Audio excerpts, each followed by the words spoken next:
Good afternoon, good morning, good evening, and welcome people to episode 266 of Dude and the Monkey. I am one of your co-hosts, Mark Foster, and as ever, I am joined by...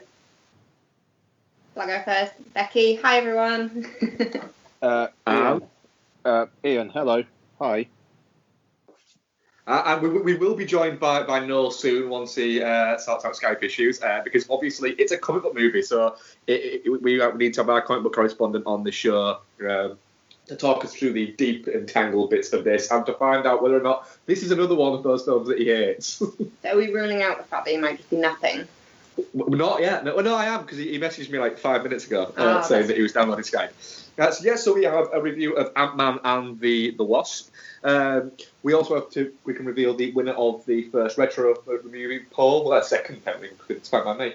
Was Red Sonja. We were going to cover it this week, but it's not actually available on any streaming services or iTunes, so we've had to put it back to next week while we obtain copies of it. So, but then again, you know, we've got a guest on. I think we've got some other stuff to talk about. There's like too much to talk about, and Red Sonja this week.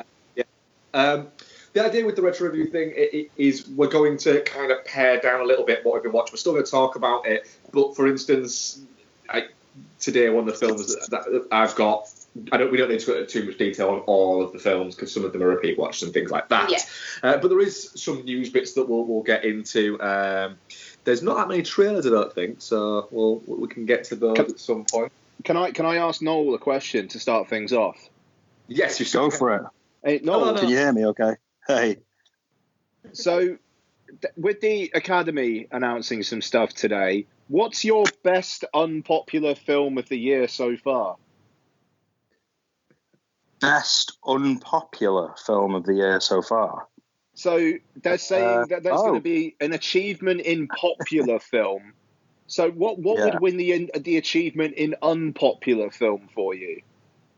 That would have to be The Last Jedi. And the reason would be it's hugely unpopular. And its achievement was it made me give a fuck about Star Wars. Yeah, you love Star Wars. So there you go. I'm all for it now. All for it. It is a very odd... do you want to explain, Ian, what's the Oscars have you announced then? Yeah, so the Academy announced a few things today, so... The show is now going to be under 3 hours as opposed to around 4 hours. And you might be thinking, well, okay, cool. So what are they going to do then? Are they going to cut out the shit like storming that A Wrinkle in Time screening with a bunch of celebrities going in and buying everybody hot dogs or whatever the fuck that was that took 20 minutes? No. What they're going to do is the less important awards they're going to do during commercial breaks and then just like tell you fucking won at the end. Oh, that's terrible. Great. So that literally will be, what will it be? That'll be sound design. Oh, your technical ones. They already do a lot of technical ones in another place at another time. And now they're going to do more of the technical ones away from it all. I don't agree with that. That's the only place those kind of people get recognition. Yeah, it's pretty rude. It's pretty rude. Yeah, exactly. And that is a fucking piss take. Because they do that with the BAFTAs, with the BBC. They just fucking stick them at the end because of the stupid delayed coverage they do. And I still don't understand. If you want to do an edited thing for BBC One, cool. Just stick the whole fucking thing on BBC Four. Yeah, iPlayer. Or iPlayer even, for God's sake. I mean, it's retarded. And you got this thing. But then also, as well as all this, there's now going to be an award for the achievement in popular film. That's so ambiguous. It is untrue. Yeah. Made the most money, won't it? Yeah, but it can't be whatever's made the most money. What happens if whatever's made that? If you're. But the thing is, if it's that every year, then it just becomes the thing that made the most money award. Like it's ridiculous. Why have such an ambiguous title? It's clearly they intended to have an ambiguous title so they could throw an award at whatever it is that they want to throw a fucking award at that year for some random reason, like Black Panther. You know, let's pat Black Panther on the back because, you know, we hate racism, don't we? Yes, we do. Let's pat Black Panther on the back. We've not got a real reason to pat it on the back because we don't think it's a film worthy enough of an actual award. So let's just make up some fucking random award that applies to films like Black Panther when we need to pat ourselves on the back of it. It's ridiculous. Well, that's it. Is it going to be based on categories, a category, or are they going to be nominees for it, or is it literally going to be like an honourable mention thing? I mean, this is the thing. So, listening to like Oscar bloody podcasts like I do, the fact is Black Panther was a shoo-in for a Best Picture nomination this year. Absolute shoo-in. And to be fair, it would probably be in the conversation for winning because it's in the zeitgeist. You know, I mean, like, if Get Out was in the fucking zeitgeist, hang on, we've got a film, you know, like Get Out in representation, but it made money. You know, like the Oscars would be all over that. And now, instead of that, it probably won't get a Best Picture nomination. It will win the Best Popular Film, and forever it will be the film that didn't get the serious nomination but won the Best Film Shit Munchers, like. But isn't that coming in 2020? Or is it coming it's this coming one. Fucking hell. So can I just clarify? I don't know if anybody knows or not, if there is an answer to this, but the way where they're saying best achievement in, is that do we have to recognise a particular achievement for or is it just saying is it just a different way of saying best popular film? It's a way of them rewarding comic book movies because comic book movies can't get Best Picture, and they're always the popular films. It does sound a little bit like that. Does the film have to have made over a certain amount of money to count as a popular film? It's got to be that. I mean, is it going to be that, or is it going to be like it got over 90% on Rotten Tomatoes? Yeah. You know, fuck me. I can imagine a situation where they go, you know, they wheel out one particular popular film every year, and a little bit like the Lifetime Achievement Awards and stuff like that. Somebody comes on stage and explains why this particular popular film has achieved something or other, whether it's breaking down boundaries in race or, you know, introducing the first black lead superhero character or something like that. See, that's how I read it. But actually, if it's just best popular film, then why shouldn't? I mean, what is the criteria here? Surely, if they can nominate up to 10 films now, and something deserves a best popular film, then why doesn't it deserve a best film? Why is it in a different category just because it's popular? Well, the thing is, I mean, the reason why they expanded it from 5 nominees was, I think, that the first year was 2009, and it was because The Dark Knight and Wall-E, I think I want to say, didn't get Best Picture nominations, but particularly The Dark Knight.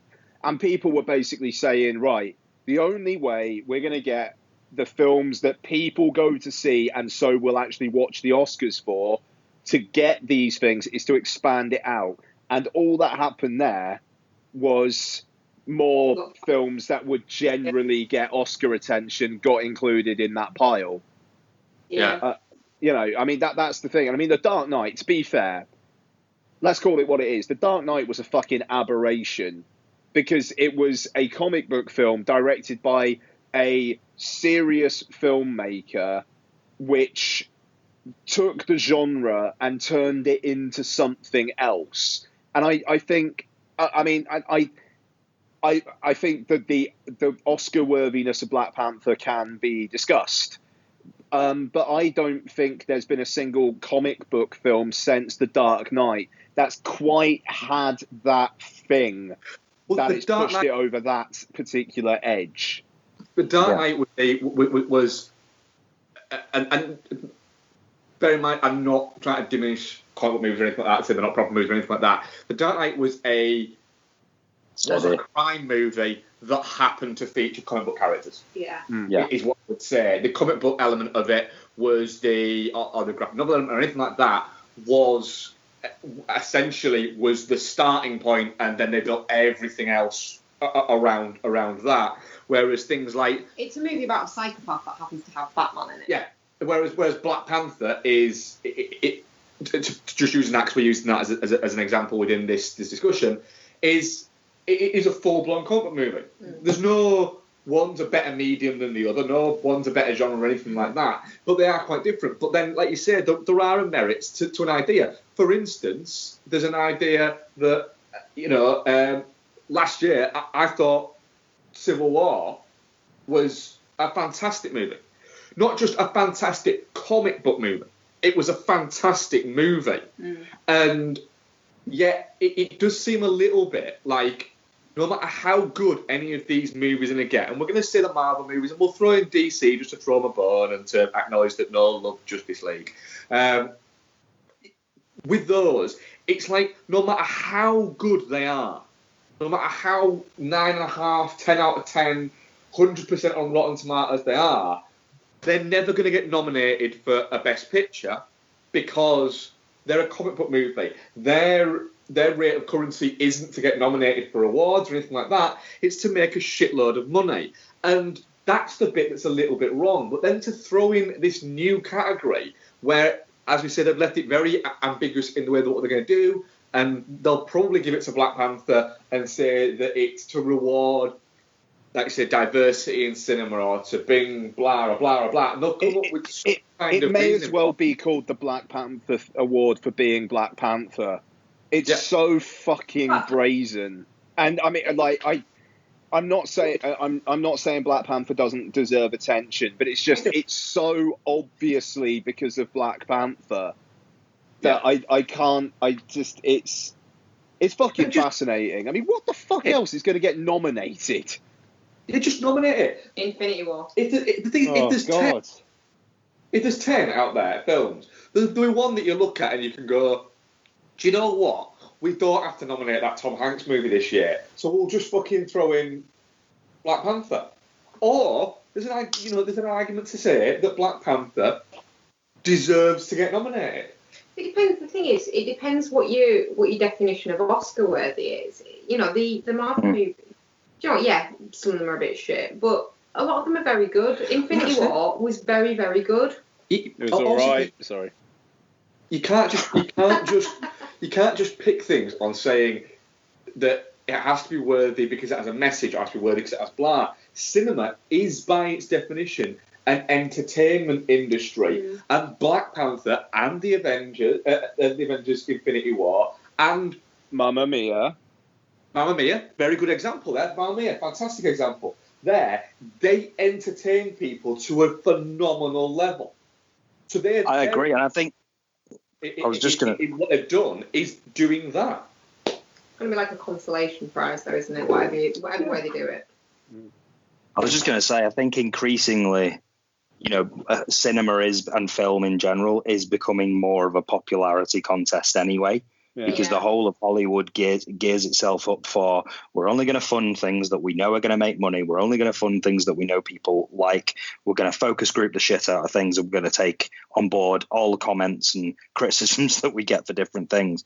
So if that's the way it's going, and they will never do this, but if that's the way it's going, and the Academy is so desperate to start handing out awards to different, popular films, including comic book movies and stuff like that, the only thing they can really start to think about doing is going whole hog and saying, all right, we're going to have a best comedy category. We're going to have a best horror category, a best action category and stuff like that. They'll never do it because it'd sully the brand of the Academy. But that's clearly what they want because they just want mass appeal.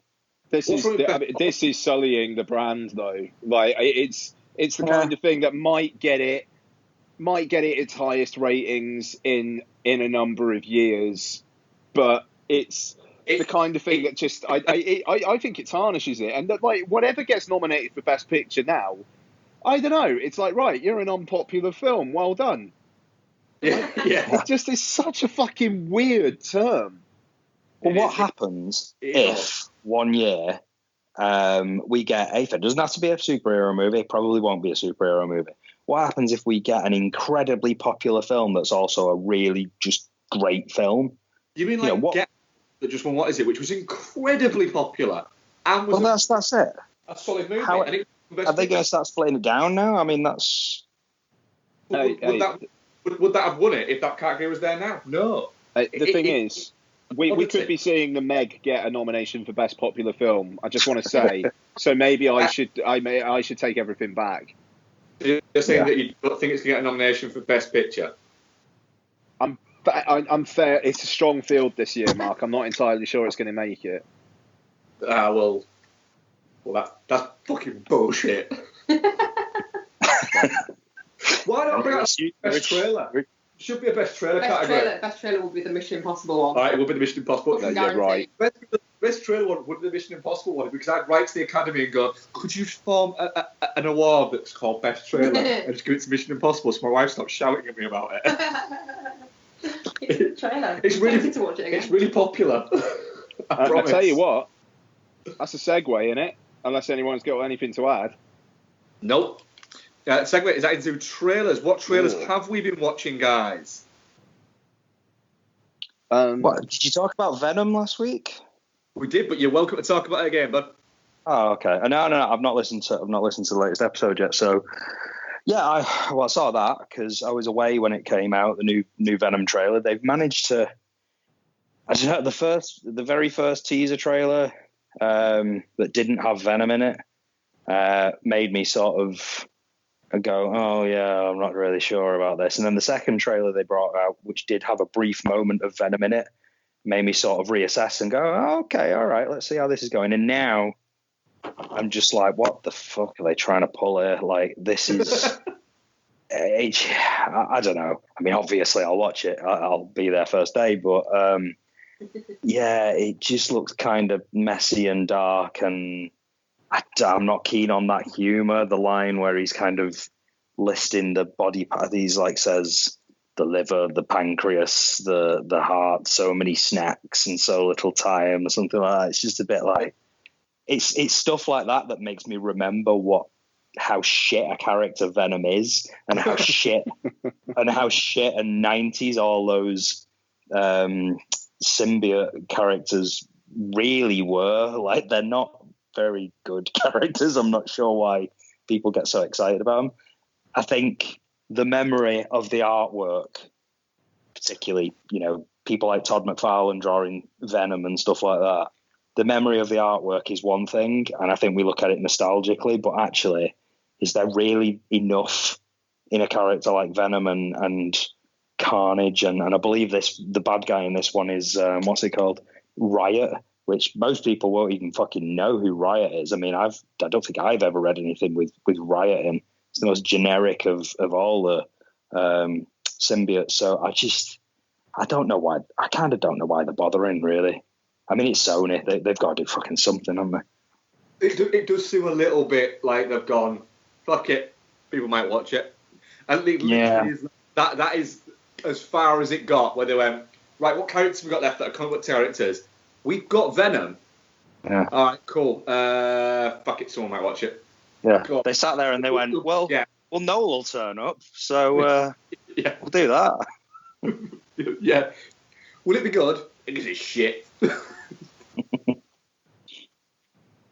Yeah, so that's about it. That's all I remember seeing. What have you got, Ian? I'm having a look through now. I'll be honest, I don't think I've fucking seen anything. Ian, have you seen that? Because I want to know about this briefly. Have you seen the Bumblebee trailer in the cinema yet? What? Which one? What? I think I've only seen one, not in the cinema. The Rick Astley one, was it, Mark? It is, but it's an extended one. There's more bits in it, or it's a recut one, and it might have the Rick Astley bit in it again. But it looks like this could be quite a sweet, fun movie. Yeah, I wasn't interested at all when the first trailer came out. I actually think it looks quite nice now. Like Transformers generally aren't nice, but it looks quite sweet. Yeah, it looks a little bit like people are going to turn up and go, and it's going to finish and they go, wait, was that a Transformers movie or not? I don't get what's going on. I mean, it's my boy Travis Knight who directed Kubo and the Two Strings behind it, and Kubo and the Two Strings is fucking amazing. It's fantastic. Yeah, so I'm up for it. I mean, John Cena's like the bad guy, I think. It's like, yeah, fine, why not? And it's coming out around Christmas, and if it's going to be sweet and heartwarming, then Christmas release date, yeah, cool. I think that's what they're looking for. I want to believe. I so want to believe. I'm not there yet. This looks more like a Transformers movie that you might get on board with than the previous 5 or 6. I forget how many there is. Yeah, I think it's 6 or 7 or 12. I'm not sure either. Hang on, no, 5. Is it 5? I don't know. No, yeah, there's. I think it is 5. Yeah, it's 5. There was 2 Mark Wahlberg ones, weren't there? So 2 Mark Wahlbergs and 3 Shia LaBeoufs. Yeah, I think so. Yeah. 3. 5 golden rings. That's 47 films then. 18 million Just so many explosions. Well, number 2 was just one big explosion, and we got to see what happened during it. And there's balls, robot balls. Don't forget the robot balls. Right. There is one thing I have been watching actually, which everybody should watch. I've kind of fallen for this. Have you heard of Lindsay Ellis? She's a YouTuber she's a YouTube sort of vlogger type person who does like academic pieces on film theory and stuff like that. But she applies film theory to like Disney films and the Transformers films.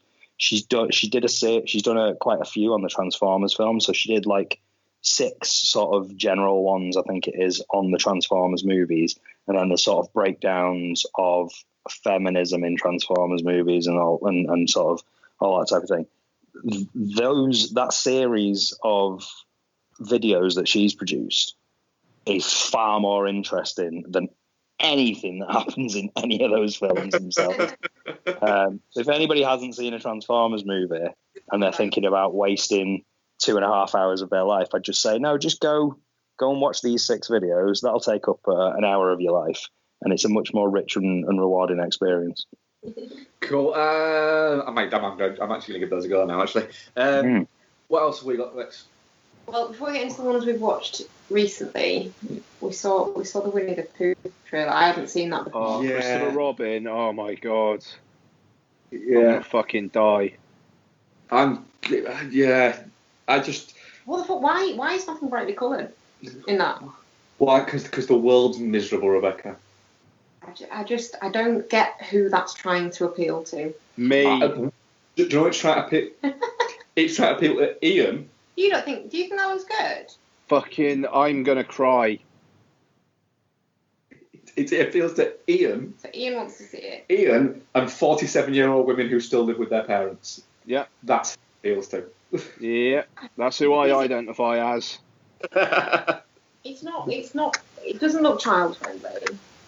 Everyone said this about Paddington, and Paddington was wonderful.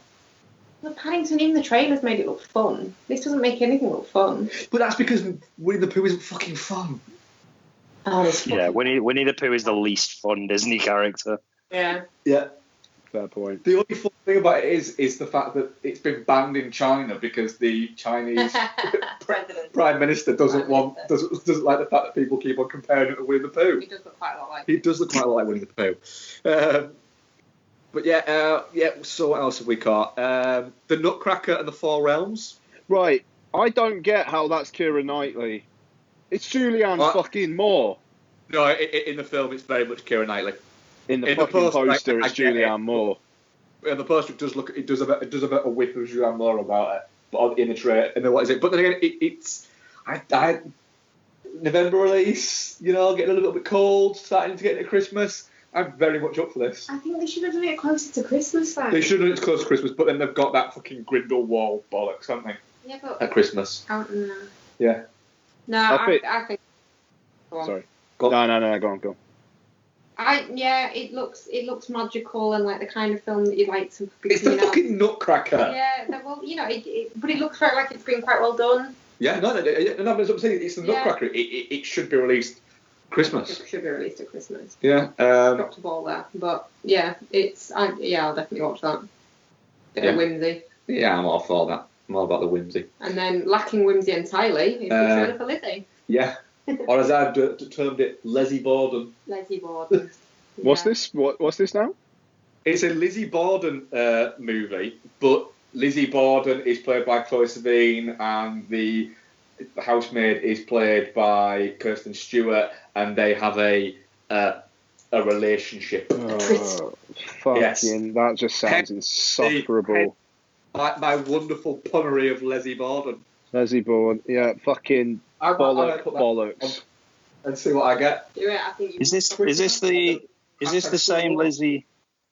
Is this the same Lizzie Borden who was an American woman who garnered notoriety as the main suspect on the August 4th, 1892 axe murders of her father and stepmother in Fall River, Massachusetts? It is indeed the same one. Ah, right, okay.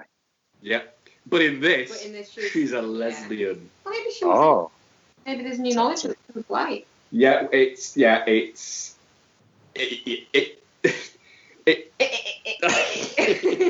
you're right there, Mark. Unsufferable shite that the internet will fucking love. Yeah. What's the casting of this though? Have they actually cast a real life axe murderer in the main role of Lizzie Borden? Because if not, Chloe Sevigny, so possibly. Sevigny could have pulled some off. She could have. Yeah. No, you need Emma Roberts or something. Oh, that'd be it. I'd be there. I'd be there waiting right now, just shouting at the screen.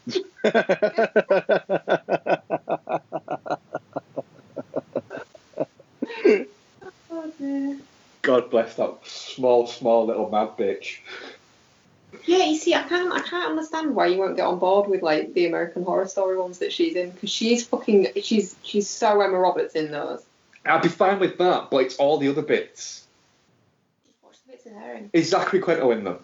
Not in the one she's in. Oh, I'm fine with it then. You're alright with that? Yeah. He's only in the first one. He's fucking boring, isn't he? Anyway. How many seasons of that are they on now? Are they on about like 6 seasons of that now? 7, I think, isn't it? I think, yeah. There's many seasons. Yeah, so that's all I've seen, trailer-wise. I'm sure there's one that I keep seeing in the cinema and then forgetting that I've seen. But yeah, that's it. I'm just kind of sad that there's no excuse to watch the Mission Impossible one anymore. No, you'd be happy if that was just playing in front of every film from now on, wouldn't you? Yeah. So right, we'll move into our main review. Come on. Yep, cool. Which is Ant-Man and the Wasp, which is a sequel to the 2015 film Ant-Man. Returning is Peyton Reed as writer-director, but it's also written. Actually, he doesn't write it, it's Chris McKenna that writes it.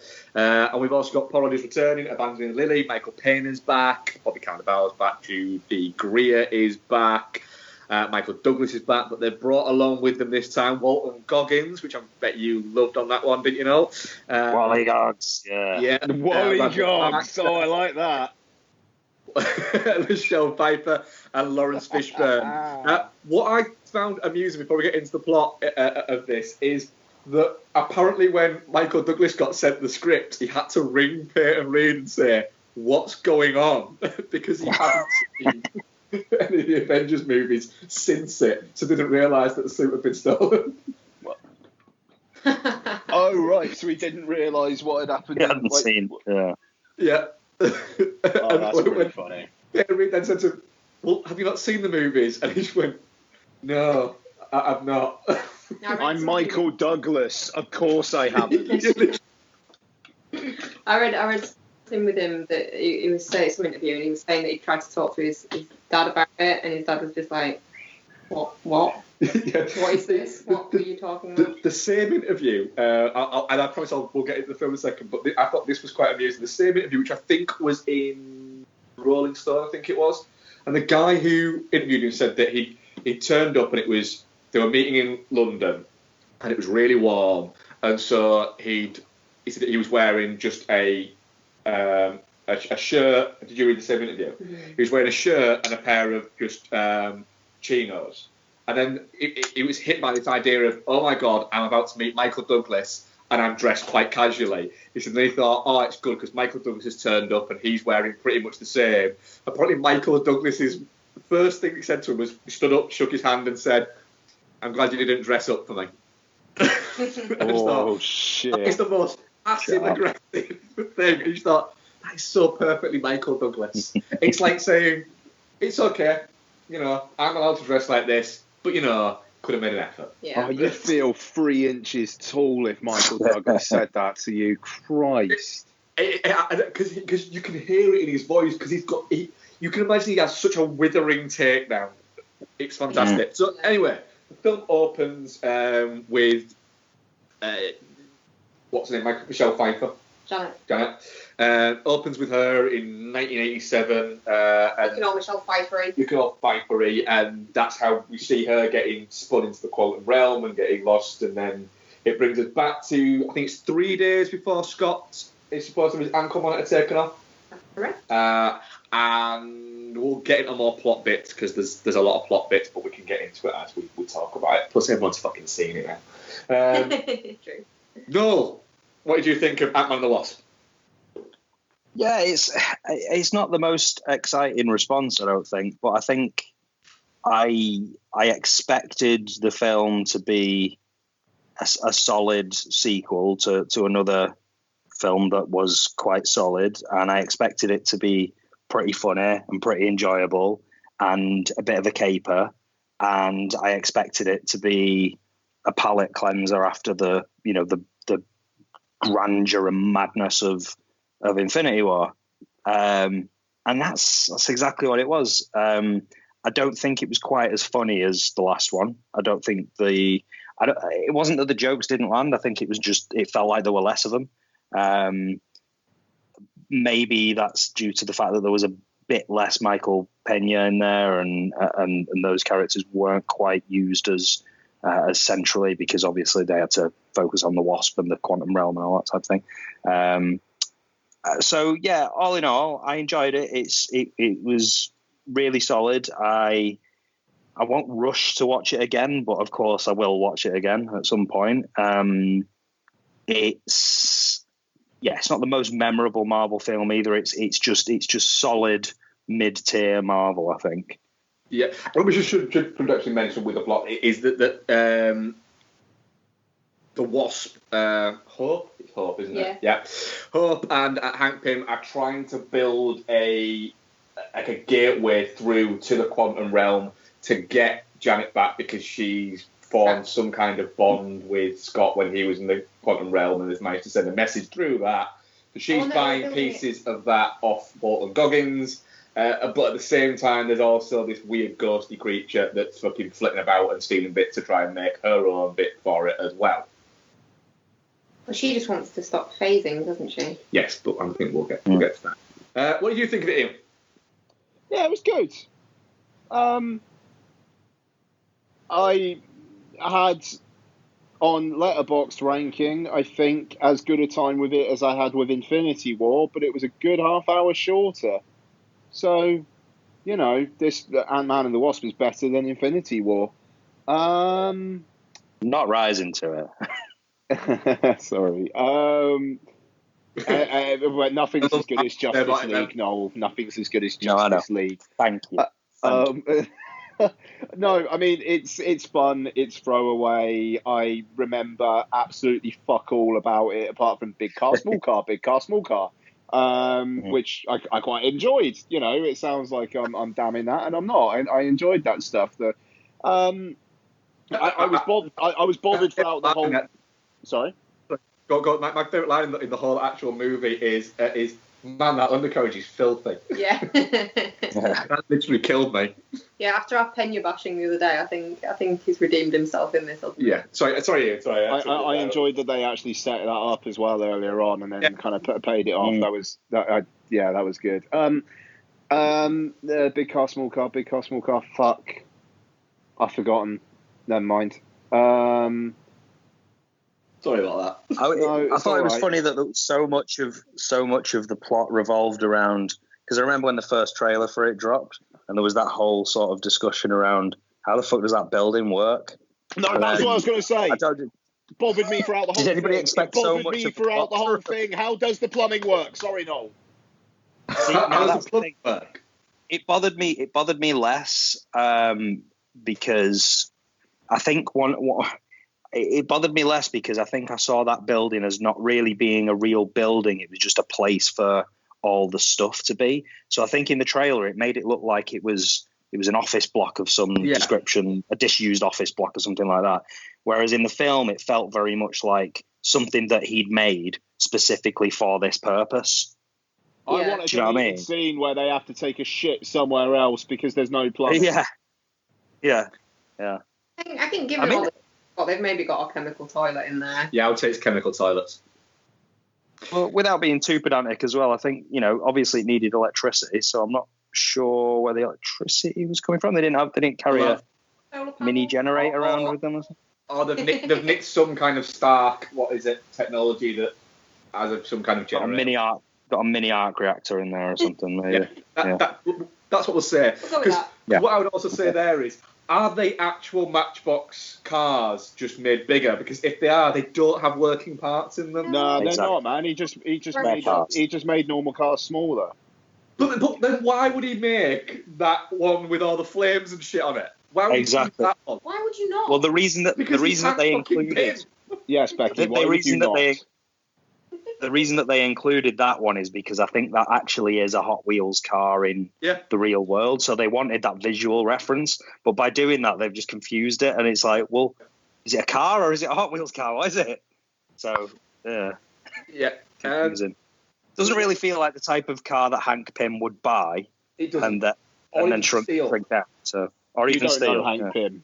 You shut the fuck up. You don't know Hank Pym. Hope did not get that car. Did not get that car. What did you think of it next?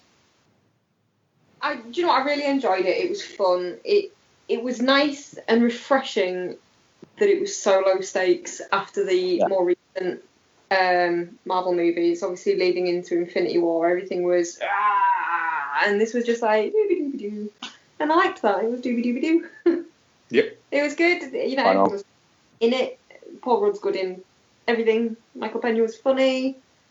It was a nice way to spend a couple of hours. What are you laughing at me for? No, I'm laughing at Michael Pena. No, I'm actually not laughing at Michael Pena. I love the bits when he does like the telling the story thing, and then it's just. I'm laughing at you put a quarter in it, now you get the whole song. Oh, that was a good line. But that's the thing. There was those bits where in the first film you get that sort of Michael Pena going off on one thing, and I think. Maybe it's just I can't quite remember, but it feels like they do it about 3 or 4 times in the first film, whereas in this one, you only got one of them. And I was like, I want another one of them. I really enjoy them. Give me more of them. Yeah. But it was a treat, though. Just the whole kind of like the fact that he misunderstood the question as well. Like, where is he? Like, emotionally. It's fucking brilliant. And the whole discussion about whether or not it's a truth serum and what a truth serum is. I quite enjoyed that. And then the guy at the end just going, God, it's a truth serum. It's a truth serum. It seems like I enjoyed it a bit more than everybody. No, I don't know. I really enjoyed it. I enjoyed it, yeah. Yeah, it's a good time. It's just it's very throwaway, and that's fine. None of these films have been fucking throwaway. It's nice to have one that is. Yeah. I kind of loved it about it, and the thing is, I said to Bex before it started, my only worry about this is I don't see why Ant-Man needs to be nearly around 2 hours long. That feels like a long time for this movie. But it's really pacey. It never felt, they had a couple of different storylines running concurrently, but they all tied in quite nicely. You had, rather than one big bad villain, you kind of had 2 villains who could run side by side but never kind of crash into each other, or would crash into each other but not form a team or anything like that. And neither of them were really big bads, were they? Like, Walton Goggins was just greedy, and What's-Her-Face just wanted to, not wanted to live, anymore, I liked that. Ian saying he thinks it's better than Infinity War. I don't agree with him on that, but I respect I'm fucking joking, Christ. I don't know whether you are. Who knows? Because I think it's better than Black Panther. Yeah? Yeah. Oh, yeah. Yeah. Oh, I haven't seen Black Panther. It's good. Black Panther's good, but I thought that was better. I thought it's a more enjoyable movie, and Black Panther's a really good movie. Yeah. But yeah, I had a great time with it. Like I think we've all said, it was a nice kind of like palate cleanser with the idea of that it was just fun, and the fact that the characters, I think the fact that it's set before what happens in Infinity War. During, I suppose it would be, wouldn't it? I suppose, yeah, kind of, yeah. It is. You've got that going on, but they're not weighted down by all of that. Yeah. They can kind of have a little bit of a jolly about it. Oh, that mid-credit scene, though. Well, the mid-credit scene, which we'll come to, it's definitely a thing, certainly. Sure, but yeah, I thought it was a lot of fun. I like the fact that they introduce the Wasp as just bang, there it is, there she is, she's there, and she's really good at doing all of this stuff. Yeah. And that's it.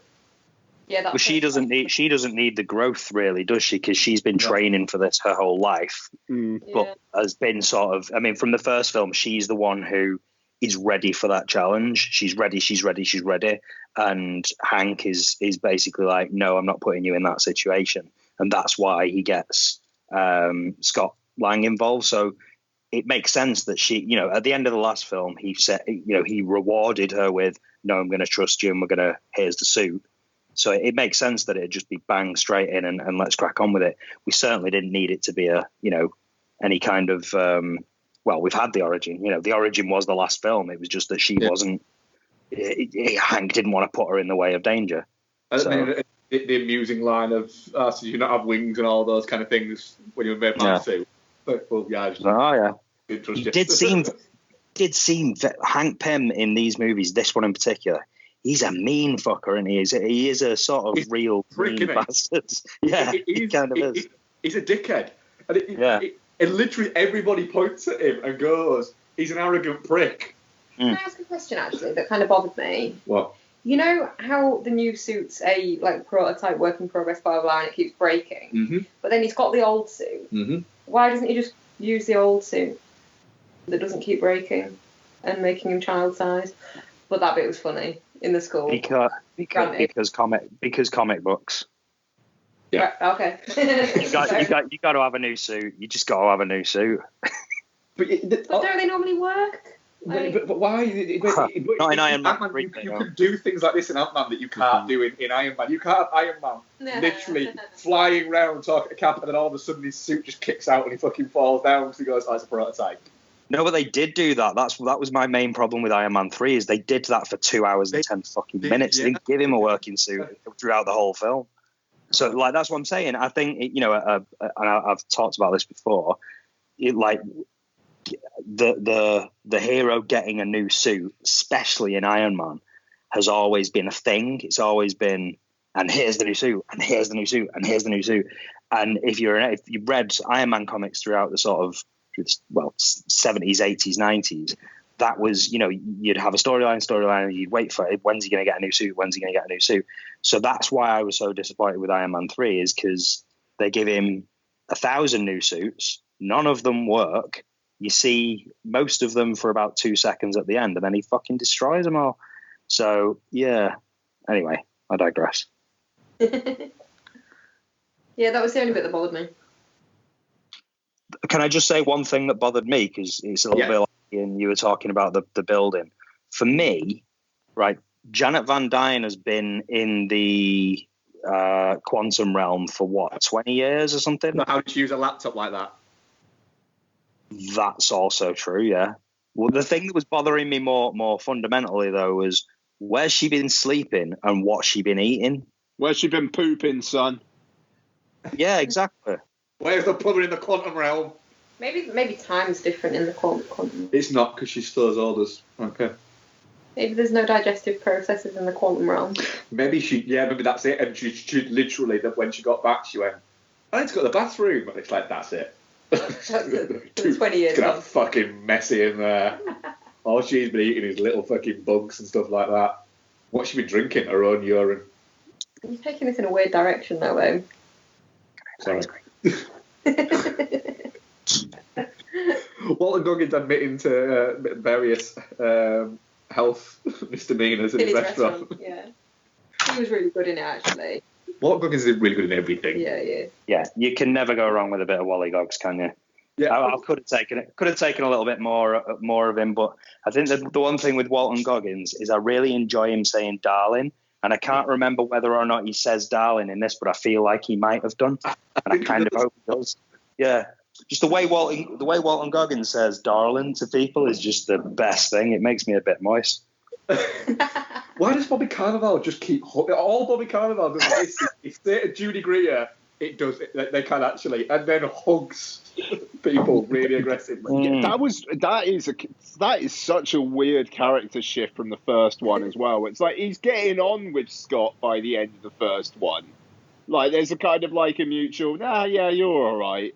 And by this one, he fucking loves him. Yeah. Is it something to do? I mean, because he's a cop and he's supposed to be the hard guy, and actually now Scott, this guy we didn't really like that much, is Ant-Man, and he's an Avenger and stuff, and it is a total jump. But I think they just wanted that extra comedy beat in there, and they know Bobby Cannavale is good for a comedy beat. I don't know. It's just like you don't react to the alpha in your area by like hugging him. Like Paul in work, he's the alpha. I'm sure he'll agree that he is the alpha. Paul, I know you're going to be listening to this while fucking writing a secure message. You're the alpha. I'm gonna hug you now. I feel like we've just heard like some sort of code for something. Yeah, like Paul, you're the alpha. That means like I don't even want to know what that means. I'm gonna try. No, I'm gonna have to work something out now. It's gonna be like, Paul, you're gonna hear me say you're the alpha, and I want you to. I've got to work something out. All right. I want you to execute the president or something. Yeah, no, exactly. It's fucking. You're the Manchurian Candidate, bitch. Anyway, what were we saying? No. It's a weird. I agree. It's like a funny little bit of business to be giving him, but it's almost like what do they just tie all these actors to multiple film contracts and they just have to legally enforce it? It's like fuck me. We got Bobby. Why did we sign Bobby Cannavale on a 15-film contract? It's like what can we do in this one? I'm just getting to hug Paul Rudd. He's going to be like I don't know, the next fucking Black Panther, and he's literally just going to be in the background like sweeping something, just hugging Daniel Kaluuya.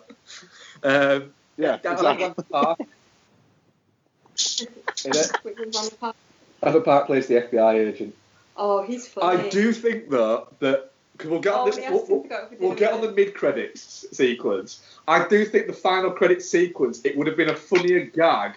Rather than it being the Ant playing the drums again, if the final gag was Randall Park's character and Paul Rudd having dinner. Yeah. Yes, that would have been better. Yeah, that would have been so much better. We didn't need to say it that it'd just be, they could have just had them there sitting there. Quietly, forks and knives clinking. Yeah. And then just gone, cut it out. And that would have been better than essentially a gag we'd already seen. Yeah. It felt a little bit. It felt a little bit like they went right. We need to show that the full test print, something like that. Right. What do we put? What do we decide on for the post credits? And they went, oh shit. Just stick that on. What is it? I don't know. It just says Ant on it. And they went, that worked. The thing that's annoying is that you either have to admit that that people don't want to wait that long for anything important. Or stick the important ones at the very end. Either give up on the end ones that, people will sit and wait for them. Because just in case. Like, a lot of people won't, but a lot of people will. And it feels like such a jip when you get there and it's a gag one. Mm. I don't know. I mean, like, the Spider-Man Homecoming one with Captain America was fantastic. Like, was that the PSA? Yeah, the PSA. Yeah.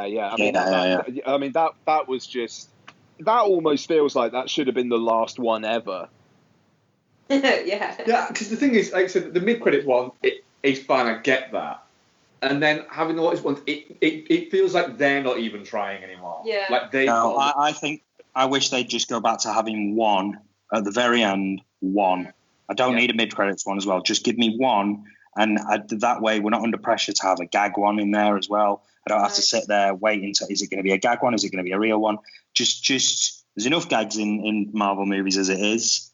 Let's just have comic book style, have some sort of teaser for what's about to come next. Back just the way it was before, saying one word like Avengers, saying one word like Avengers, or showing Thor's hammer, or, just those simple little things that just give you that little shiver of excitement for what's coming next. Well, the mid-cred would have been perfect as a post-cred. Yeah, what exactly. Do you think of the mid-cred? I liked it. It's exactly. It's a little bit like this whole movie. Really, it's pretty much exactly what I expected. I think you literally said this during our Infinity War chat we were doing. Yeah, something similar. I think I said that towards the end of the film, Ant-Man and the Wasp will be in the quantum realm, saving Janet Van Dyne, and when they come out, the snap will have happened, because the way I saw it, the quantum realm is something that exists outside of reality. So either way, they wouldn't be affected by it. Whether they were going to die or not, they would be in a place that was away from everything. So if they came out and all of a sudden they were, they came out into the real world and there was just people turning to dust everywhere, or there was piles of dust everywhere or whatever, they wouldn't know what's going on, and they would maybe turn to each other, and maybe Hawkeye would turn up and say, the Avengers need you, or something like that. That's the way I sort of saw it. But yeah, so similar in a way. I think it works, but like I say, just like everything about this film, I think, Mark, I did really, really enjoy it, but it's not really a criticism. It's just, it was exactly what I expected it to be. So it didn't punch above anything at any point. It's the most 7.75 out of 10 movie that I think ever been made. And it will either, on rewatch, it'll either go up to an 8 or it'll drop down to a 7.5. Can I just ask before we get away from the clicking Infinity War, I might be imagining this, but I think, did I read somewhere that there's some kind of Carol Danvers link to the quantum realm in the comic books? Not that I'm aware of. I mean, it might be that. See, I don't know, because I figured. The thing is Captain Marvel's going to be the most insanely overpowered character compared to everybody else that's in the Marvel universe. So she's got the ability. If anybody's got the ability to just go into the quantum realm outside of Stephen Strange, who's already dead, it would probably be her, I guess. I'm not aware of anything specifically, but it could well be. Fair enough. I might have imagined it, but I'm sure I read something about Ant-Man would be stuck in the quantum realm and he'd come across and bring her back. Well, they're changing her backstory in the film anyway. So Captain Marvel's backstory is that she's this pilot who gets, bestowed upon her the power of this alien who comes from a place where they've got all these, alien space enforcers type thing. And basically Marvel have looked at it and gone, yeah, that's Green Lantern. So they're going to change it and do something else. So maybe there's some source of power from the quantum realm, or one of the, a part of the quantum realm that gives her a power. I'm not sure. Maybe that's the direction I'll take it. Maybe. Cool. Can I so just? Where are we on it? I just want to say, if you were Ant-Man and that happened and everybody else was gone, and obviously everything's going to get fixed, would you not be like, I'm never fucking going into the quantum realm again in case that ever happens again? Like, fuck that. I genuinely was filled with a kind of an existential dread after that bit. It's a scary idea, that. That's the thing. It kind of got in my head a little bit as, the credits were going, of just, could you imagine that? I mean, it's. I know it's supposed to be a shocking, kind of thing. For me, it was for all you know, you are the only person left in the fucking universe, and you're tiny. That. Yeah, and you're gonna have to figure out what you're gonna eat and where you're gonna shit for the next 20 years. Exactly. Yeah, exactly. But it's are they coming to save me? And it's going to be the hope. It's going to be the hope that kills him. Yeah, and it just, I like, obviously they'll fix it, but if I were Ant-Man, I'd be like, I am never doing that again. No, no way. There's just no. I don't care about quantum energy. No. It taps into a very primal childhood fear thing as well. Like if you ever got locked in a cupboard, or do you know what I mean? If you ever if you were messing about with your friends or with a parent or something, you're like, oh, I'm going to go and hide in the cupboard, and they pretended to lock it, or a bit like I crossed the line. I crossed the line with Charlie fairly recently where we were messing about in the house, and he said something about, oh, I don't like this house, we need to get a new house. And I sort of jokingly said, you don't like this house, right? You can live in the garden. And he was laughing, and it was all joking and fun. And then I opened the patio doors at the back and picked him up, and he was all still laughing and joking. And I put him outside, and then I closed the door, and he was still laughing. He was knocking on the window. And then I locked the door and closed the curtains. And, he just broke down. And Claire went, what have you done? You fucking open the door. And I opened the door, and I was like, I'm so sorry, mate. I crossed the line. I got carried away. I'm so sorry. But it's that sort of primal thing of like, fucking hell, I'm here on my own forever now. Yeah, it's that separation, isn't it? It's like if you're ever somewhere and you wander off, and then you turn around and you can't see the people you're with. Obviously not as a grown up, but as a kid, and you just freak out. Like, I used to think, this is it for me now. I'm here forever. Yeah. I'm in Debenhams forever. Yeah.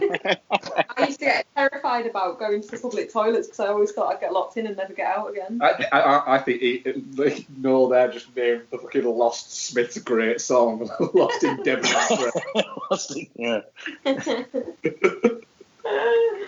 Oh, scary shit. Yeah. Right, so I'm going to hazard a guess that we'll all definitely not shit on this movie. Yeah. Would that be right? Yeah. It's definitely. Well, our poll came out. Definitely not shit, 67%. Nice. Touching cloth, 20%. Shit, 7%. And Geostorm, 6%. Okay. Geostorm's a funny one for this, really. Yeah, I mean, it is. so shit that you have to see it. Shit's a funny one for it, because really, the movie's exactly what it says it's going to be. Yeah, it is. I don't know how you get shit from that. Yeah. Right. Noel, what have you been watching? Because I know you went away last weekend. Did you watch stuff on to and fro there? Yeah. Well, I saw Mission Impossible last week before I went away. I think that was the Thursday night. I mean, I know you guys will have talked about it at length. I just really, really enjoyed it. Like, it just, I mean, they just. I've said this about the Harry Potter films before, where it was like every time they brought one out, I wasn't really bothered or looking forward to it, and then I'd see it and I'd really look forward to it, especially the later on the films got.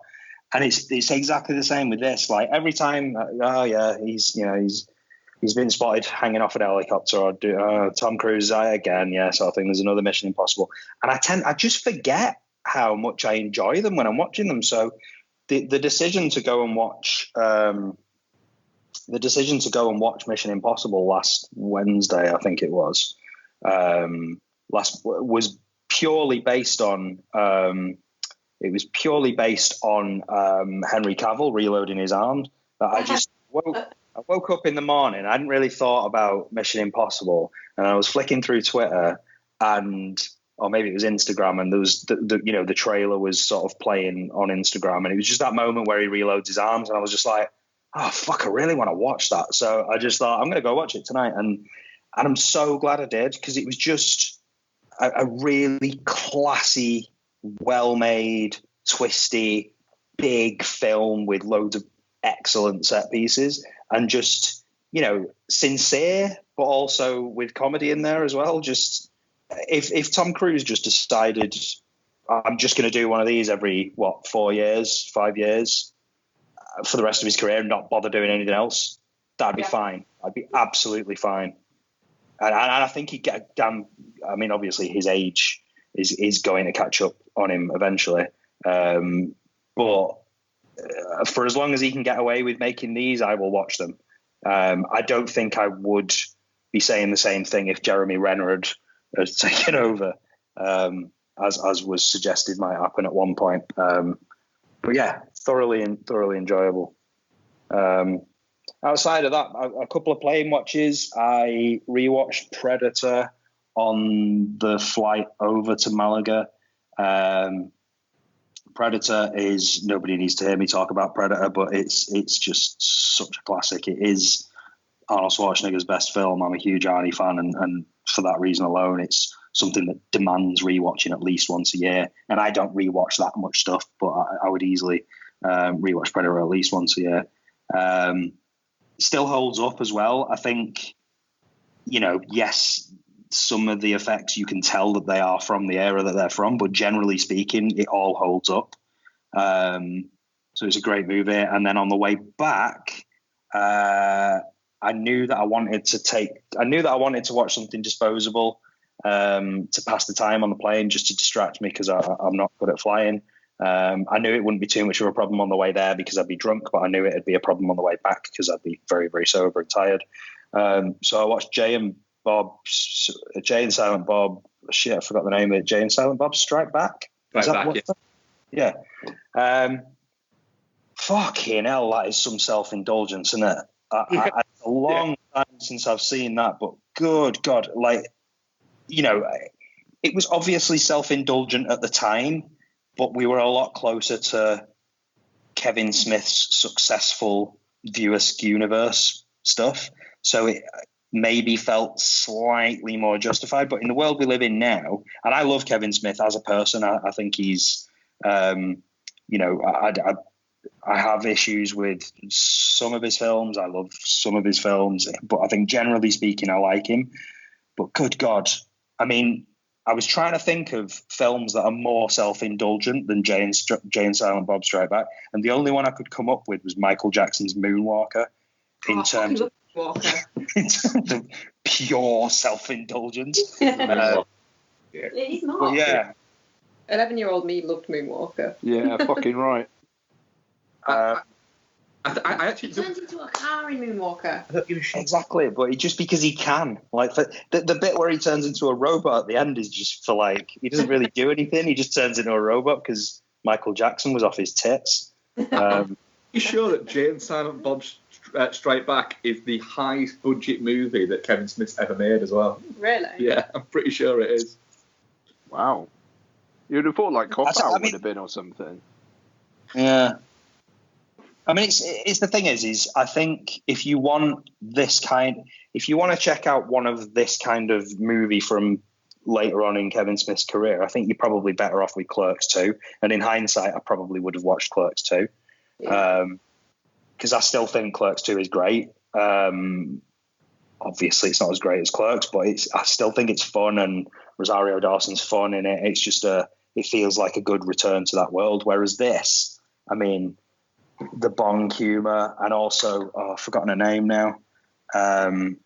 Girl who is insanely hot but cannot act for shit.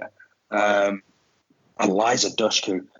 She is a terrible, terrible, terrible actress. And Eliza Dushku owes her career to the fact that Joss Whedon liked beating off to her. Exactly that. I mean, she is appalling in this. And the girls, the three girls in that, one of them is there's four girls. One of them is completely forgettable. The other one is the girl who was it Heroes that she was in? Ali Larter. Ali Larter, yeah. And then the other one's Eliza Dushku, and they are all Shannon terrible. Elizabeth was the other one as well. Shannon Elizabeth is the good one. So there's three bad ones, and then she's the good one. Shannon Elizabeth, Dushku, one, Larter, and Smith's wife. Yeah. That's four. Yeah. No, I don't think Smith's wife, really? Yeah, the one who's not quite as attractive as the others. Oh, really? Oh, that'll explain why she's there then. Okay. Yes, it is. 12. Yeah. Who also played Dante's girlfriend in Clerks 2, yeah. I mean, it's just. I'm sorry. I know it's awful to say, but they're all supposed to be. They're all cast as hot women. They are. That's why they were cast. That one's that you in the no. I mean, it's good to watch as a kind of as an oddity and as a sort of weird time capsule of Kevin Smith's career at a point where he could get away with this type of thing, and he could get away with making references to all his films, and people would know what he was talking about. Some of the Ben Affleck and Matt Damon stuff is kind of interesting in there, but then it's just certain points where they're sort of mugging at the camera and making really broad jokes about Good Will Hunting and stuff, and it's a bit cringy. It is. It's an oddity, and it's been so long that since I watched it, I'd just kind of forgotten how ridiculous it is. And my immediate thought after watching it was, fucking hell, they really couldn't get away with making a Jay and Silent Bob movie nowadays. But of course, he is currently shooting one later this year, I believe. So expect more viewer skew laughs about films that everybody's forgotten about. Yeah, and that was about it. Am I right in thinking James the one with the animal testing facility? Yes. Yeah. Yes. And Will Ferrell. Yeah, I'd forgotten he was in it, actually. Yeah. I remember when I watched it a few years back and was like, holy shit, it's Will Ferrell. What's Will Ferrell? And Kevin Hart's in it at one point as well. Yeah. He plays a street dealer. There's a couple of people pop up, actually, where you're kind of quite surprised to see. I don't think that is Kevin Hart. Isn't it Tracy Morgan? Oh, sorry. Is it Kevin Hart or Tracy Morgan? Tracy Morgan. Sorry. They're very similar. Moving swiftly on.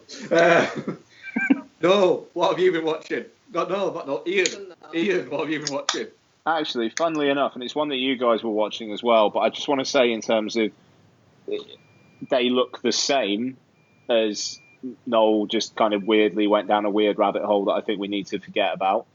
13 Hours, The Secret Soldiers of the Benghazi. One of my biggest problems... Sorry?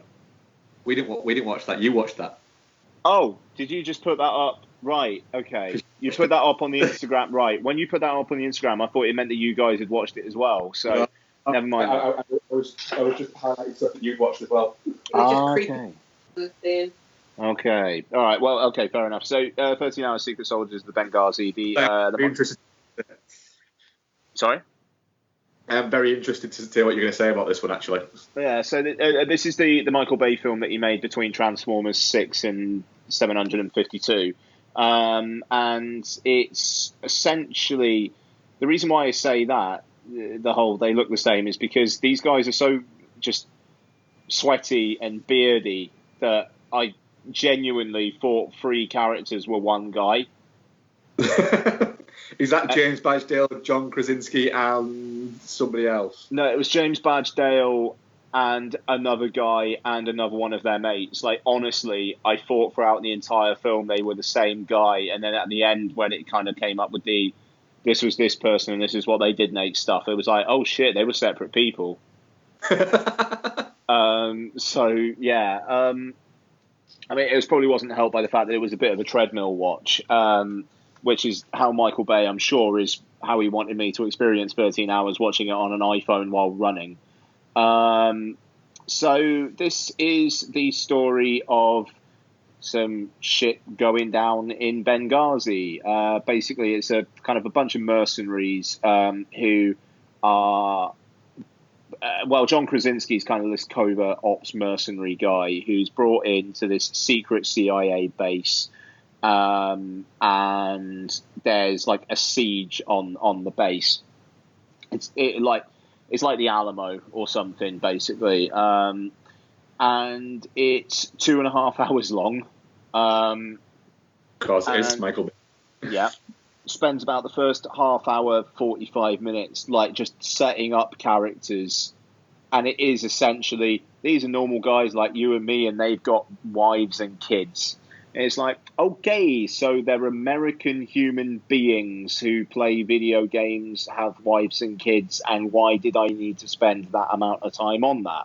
And it also sets up some of the CIA people. There's a little sequence early on where there's some CIA stuff going on. There's like a clandestine meeting, and then there's a little bit of a chase. And again, it adds nothing. But once the film actually gets to these guys have basically got to defend this secret CIA base, and it actually gets pretty fucking good. The action is well done. The way it ebbs and flows, because like these people attacking them aren't like a regimented force. It's just a bunch of locals discovering this is a secret American base and not being very happy about it. So they kind of defeat the first wave easily enough, but then it's like this cranking tension of what are they going to come back with? They're going to be back. What are they going to come back with? And then it's the CIA trying to get help from the US and other areas, and essentially a lot of them being like, well, you shouldn't be there in the first place. What are you doing there? No, we're not going to help you. But then other US forces kind of come in and help slightly, spoiler alert. And it's this kind of war of attrition where it really captures the heightened nature of in the shit, followed by, and the film's not boring, but followed by the boredom that these guys kind of feel, mixed with the adrenaline and having to stay awake because they don't know when shit's going to kick off again. And I think Bay does a pretty good job in conveying that. It's certainly not one of my favourites of his films, but I'd certainly rank it over the vast majority of the Transformers films. It doesn't quite feel like he's got to get shit off his chest like Pain and Gain did, which felt like a fucking psychiatric session with Satan, but it's weirdly enjoyable for it. Like Pain and Gain's fun, but like fucking disgusting fun. Like it's just really primal. How the fuck am I enjoying this? Oh, that's right. I drank a bottle of Jack Daniels and watched it, which I did. That's how I nothing wrong with Pain and Gain. It's a great movie. There's nothing wrong with Pain and Gain, but that is a film that literally I had to watch through the prism of a bottle of Jack Daniels to truly get what Michael Bay was going for in that film. I haven't rewatched yet because I don't want to rewatch it in case it doesn't make weird sense like it did the first time I watched it. No, that's exactly it. Like, straight up, I drank 70 centilitres of Jack Daniels in the night I watched Pain and Gain. Fucking hell, Ian. Yeah. I think I watched it. No, it was the year that Donna was pregnant, and I literally said to her, I'm never going to do this again, but I kind of want to do it once in my life. She wasn't happy. Anyway, but my wife has the patience of a saint. She's amazing. 13 hours. It feels like a Michael Bay film, but it does actually feel like a film. So that's probably a win? Question mark. Yeah. I thought it was all right. It takes some time to get going, though. I would warn. Cool. So I keep going. What else? Okay, so Teen Titans go to the movies. So I don't want to hear anything about this movie. Are you serious? I'll I'll step away for a minute. All right. Okay, I wasn't expecting that. I know Noel's planning on seeing it with Charlie, but I didn't realise he was that spoiler reverse. Fucking hell. Okay. So this is an adaptation of the Cartoon Network show, which Lottie and I had never seen prior to watching the film, and we've now fucking devoured episodes of it on Amazon Prime.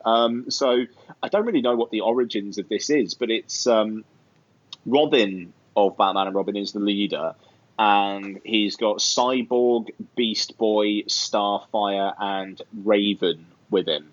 Have you seen this, Becky? I've seen Teen Titans. It's alright, it's Teen Titans. I'd never heard of it until Ian started mentioning it. Yeah. This is Teen Titans Go, which is like the kind of 2D fucking Red Bull infused madness.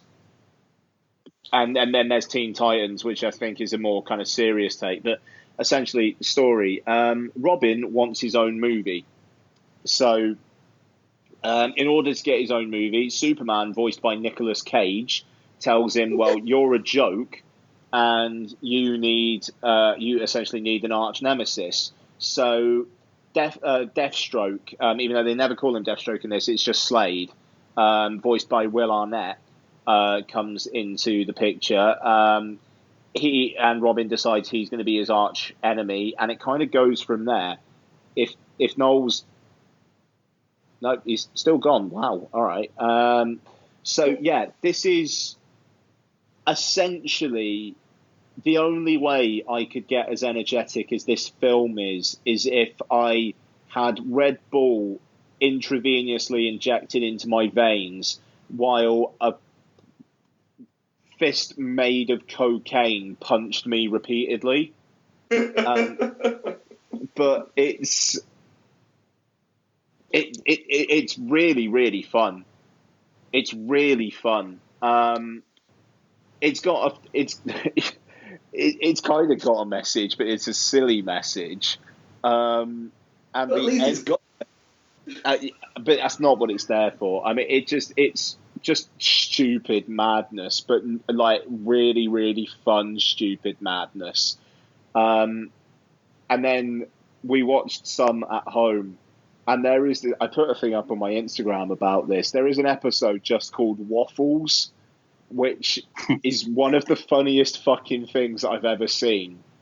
Would you need to watch this? Would you need to watch it in sequence? Oh, Lord, no. Oh, good. No. It's funny. No, it's just funny. And there's an episode that Noel recommended, 40%, 20%, where I think I'm quoting Noel, where he said, it's like living inside my mind. Yes, and it is. That episode is what I imagine Noel's mind to be like constantly. So yeah, Teen Titans Go to the movies. Lottie, can you come here for a second, please? Lottie, I'm here, babe. Lots. I'm talking about Teen Titans Go to the movies. What did you think of it? Good. Yeah, what was your favourite bit? When he said stop hitting yourself. When he said stop hitting yourself. Yeah. It's never not funny, is it? Why? Because it's always funny. Yeah. Okay. All right. Is she going to bed? Yeah. Okay. All right. Love you, monkey. All right. But yeah, Teen Titans. Oh, okay. Teen Titans Go to the movies. It's really, really fun, and she had a blast with it. So yeah, good stuff. And the TV series is brilliant. I think Bexley's wanted us to start watching the TV series. You should. Yeah. It's been on for a while, hasn't it? I used to watch it with Isabel, and she quite liked it, but it was. We watched it when she was a bit. Was it on Nickelodeon or something? It's Cartoon Network. Cartoon Network, yeah. Well, yeah. I used to watch it. Thank you. I used to watch it I used to watch the series before it, the Teen Titans series before it, for a long time, which I think again was Cartoon Network, and that was a little bit. Well, it was quite a bit more serious, but it still had a lot of comedy to it. So, I'd forgotten about that. I used to watch that show, and then I'd forgotten all about it, and then I thought, I want to watch some more Teen Titans stuff. And then I discovered this show, and this was a few years back now as well. And I think my first reaction was a bit like, oh no, they've made it like really silly and stupid sort of thing. And then it very quickly dawned on me what they were going for and what the humor was, and I just really fell in love with it. And then a couple. I think it was when Claire was pregnant. Was it when Claire was? Oh no, it must have been just after Rosa was born, and I was sleeping in the spare room. And in the mornings when Charlie would wake up first thing in the morning, I'd tell him to come straight into my room, into the spare room where I was staying, so as not to wake Claire or the baby. And then he'd come into my room, climb into bed, and I'd get the Kindle out, and we'd just prop the Kindle up on the side and just lie there and watch maybe 3 episodes of Teen Titans every morning.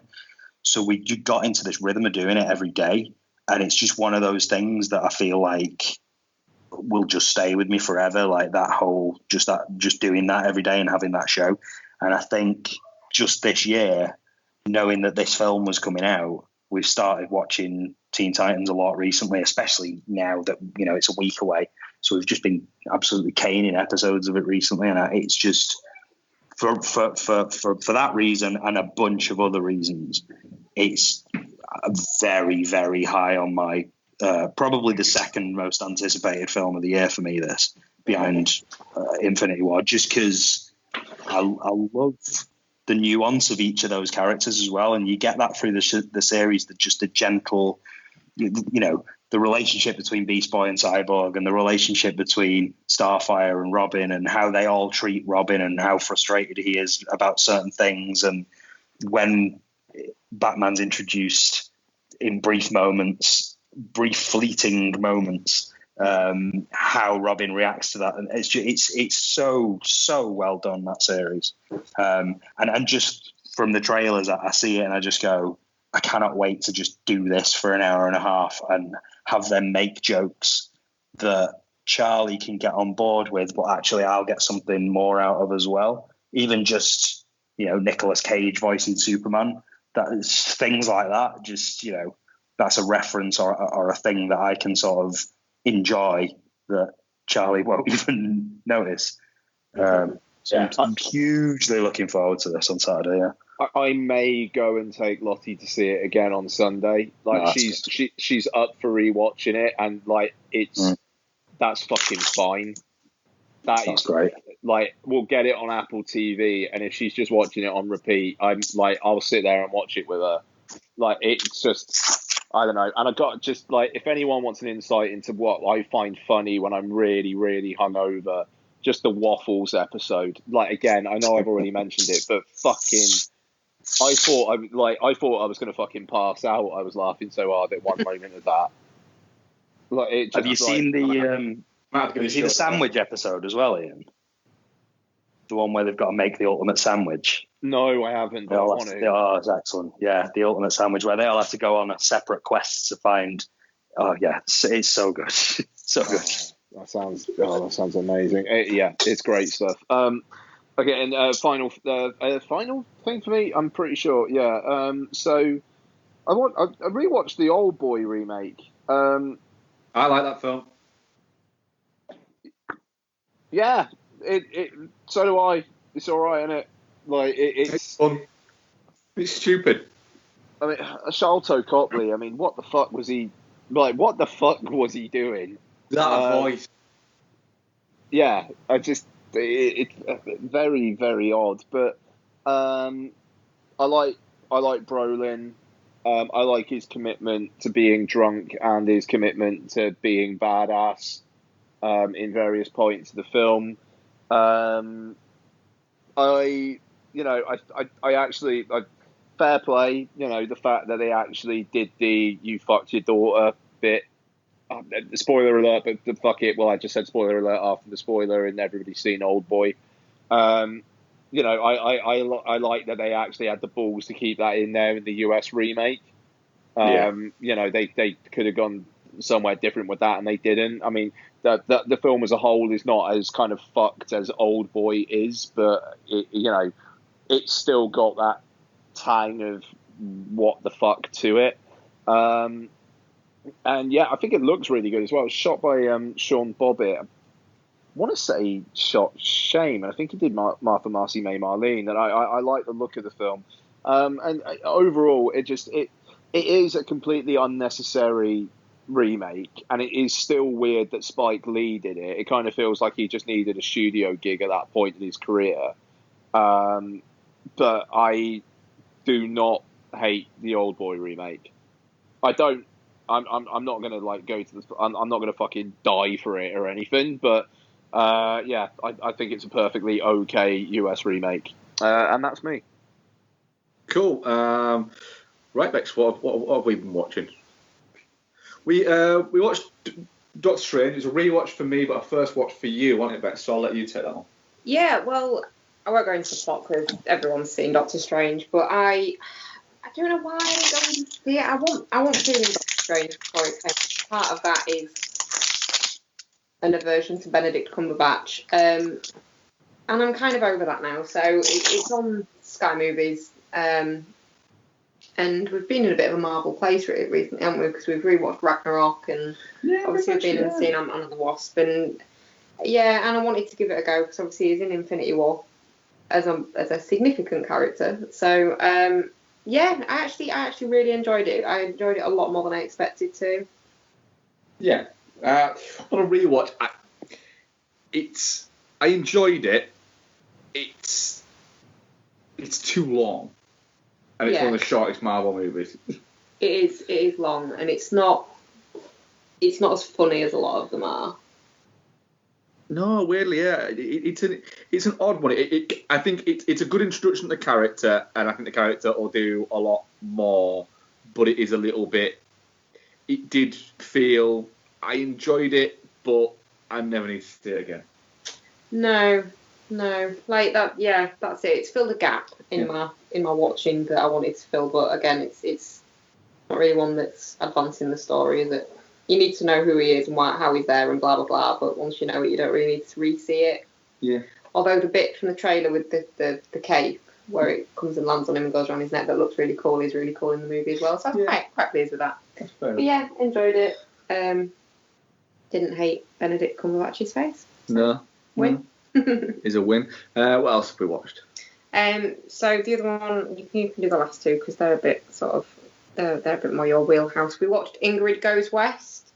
Oh, how's that? I nearly watched it the other night. So yeah, it's all right actually. It kind of bills itself as single white female for the modern age. Basically, you've got Ingrid Thorburn, who's played by Aubrey Plaza. Starts out where she's essentially crashing a wedding that she's clearly not invited to, and she's very upset about why she's not invited there.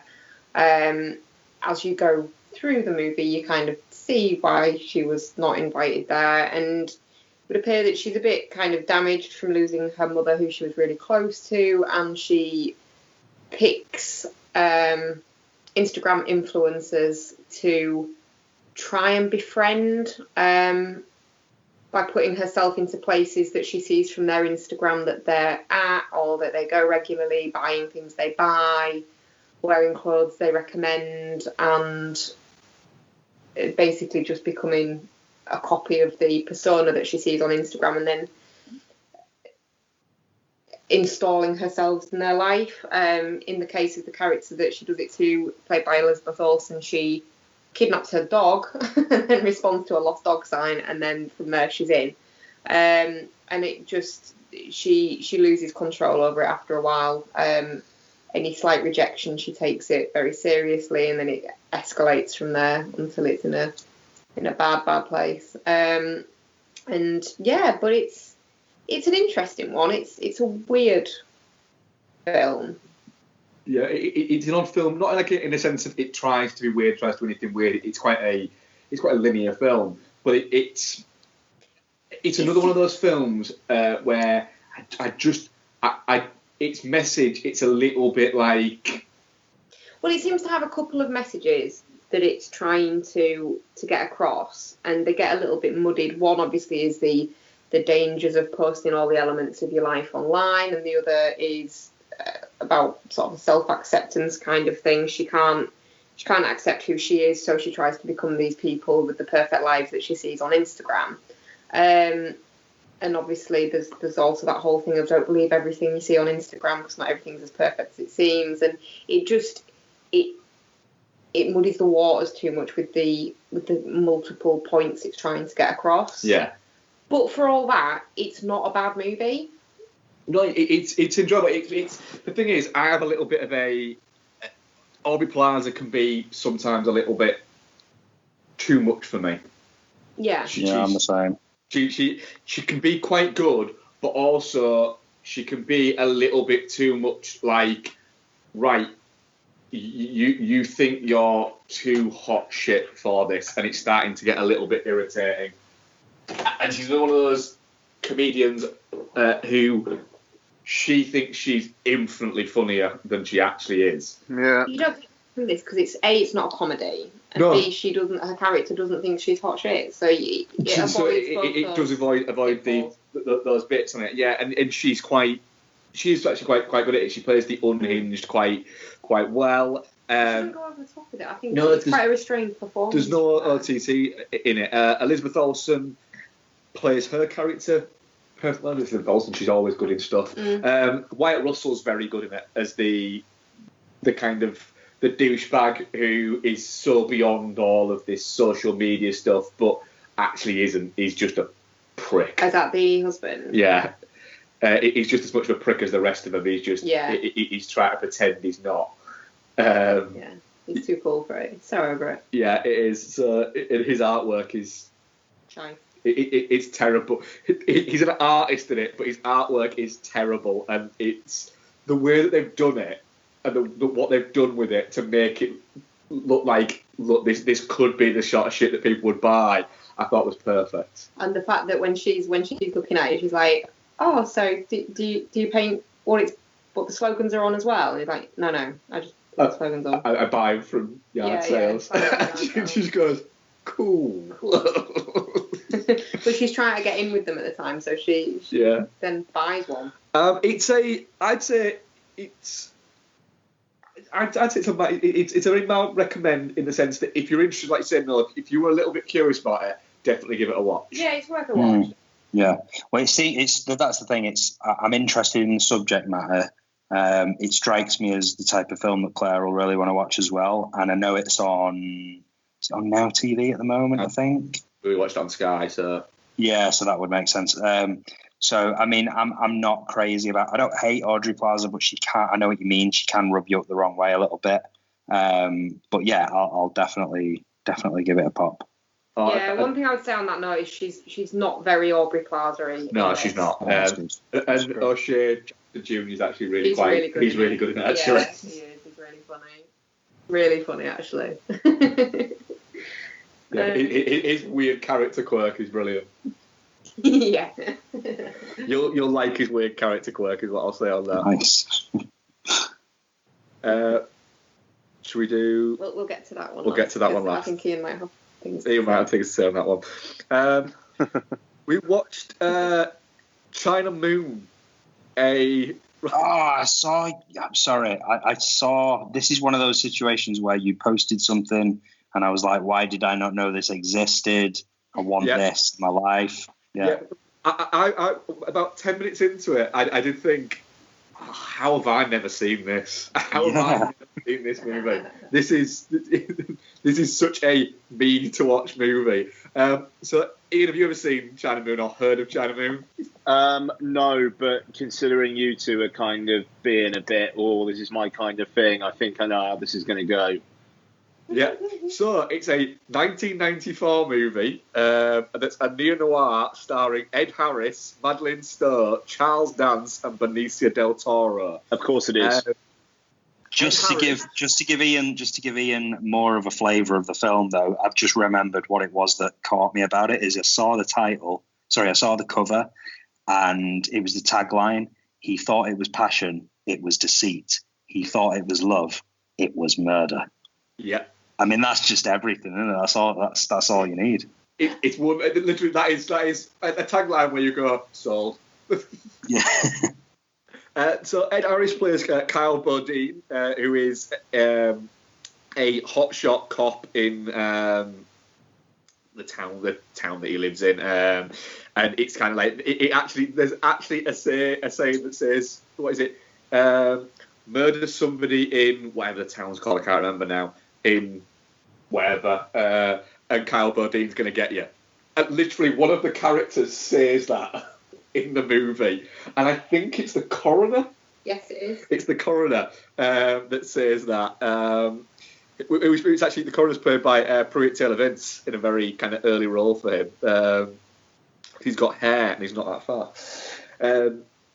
But he's in a bar and he notices Madeleine Stowe's character. Well, as you would. Of course, you would. And then starts chatting to her and tries chatting her up, and then ends up having an affair with her. She's married to Charles Dance, who is doing a terrible southern accent. Yeah. But he's an abusive Philanderer. Well, good use of philanderer, yes, thanks. Very good. His partner's Benicio del Toro. Not Charles Dance's partner. No, and Harris's partner, yeah. A very young Benicio del Toro. Oh, baby Benicio. Because this film was released in 1994, but it was actually shot in like 1991. And so, in the end, what ends up happening is Charles Dance, and this is a mild spoiler, but it is in the fucking trailer, and it is basically in the tagline, but it happens about halfway through the movie. Yeah. Charles Dance's character is shot by Madeleine Stowe's character, and Ed Harris, instead of reporting it to the police, which is obviously him, helps her cover it up. But things aren't exactly what they seem. I had a lot of fun with this. It's a really fun movie. One thing, like, just outside of the movie itself, it was quite a nice novelty seeing Ed Harris not be a baddie. Yeah. That was quite nice. It is, yeah. So, yeah, no, it is. It's really good. And it's twisty-turny enough to be interesting and thrillery, but it's not trying to kind of trick you or lead you anywhere that... You know, it's not in a kind of snidey way that some films can be. No, it doesn't. It doesn't think it's smarter than anybody. It's telling its story, and things start to come out, and you're finding them out at the same time as Ed Harris is finding them out, and he's kind of going, oh, and then everything starts to come together, and you go, oh shit, at the same time as he kind of goes, oh shit. It's quite good because the way that the information is presented, you're doubting certain things along with him. Yeah. So yeah, it's really well done actually. Does Ed Harris actually say, "Oh shit" at any point in the film? I think he kind of does a little bit. I don't think he says those exact words. But he says something very similar. Yeah. It's if you like things like Last Seduction and films like that. And what's the one? The Hotspot with Don Johnson and Virginia Madsen. If you're Mark, you'll love China Moon. Yeah, pretty much. It is in that vein of those kind of like late 80s, early 90s neo-noir movies, like, and I'll throw another one in there, Romeo is Bleeding. Jade, like movies like that. Yeah. Are like me. Yes. If you like a crazy bitch and a cop. So, yeah, it is. That is what it is. But it's. I had a great time with it, as you could probably guess. Another one we watched before we get to the final one we watched. Miracle Mile. Have either of you seen this? Yeah, Miracle Mile. Yes, this is the end of the world one. Yeah. Yes.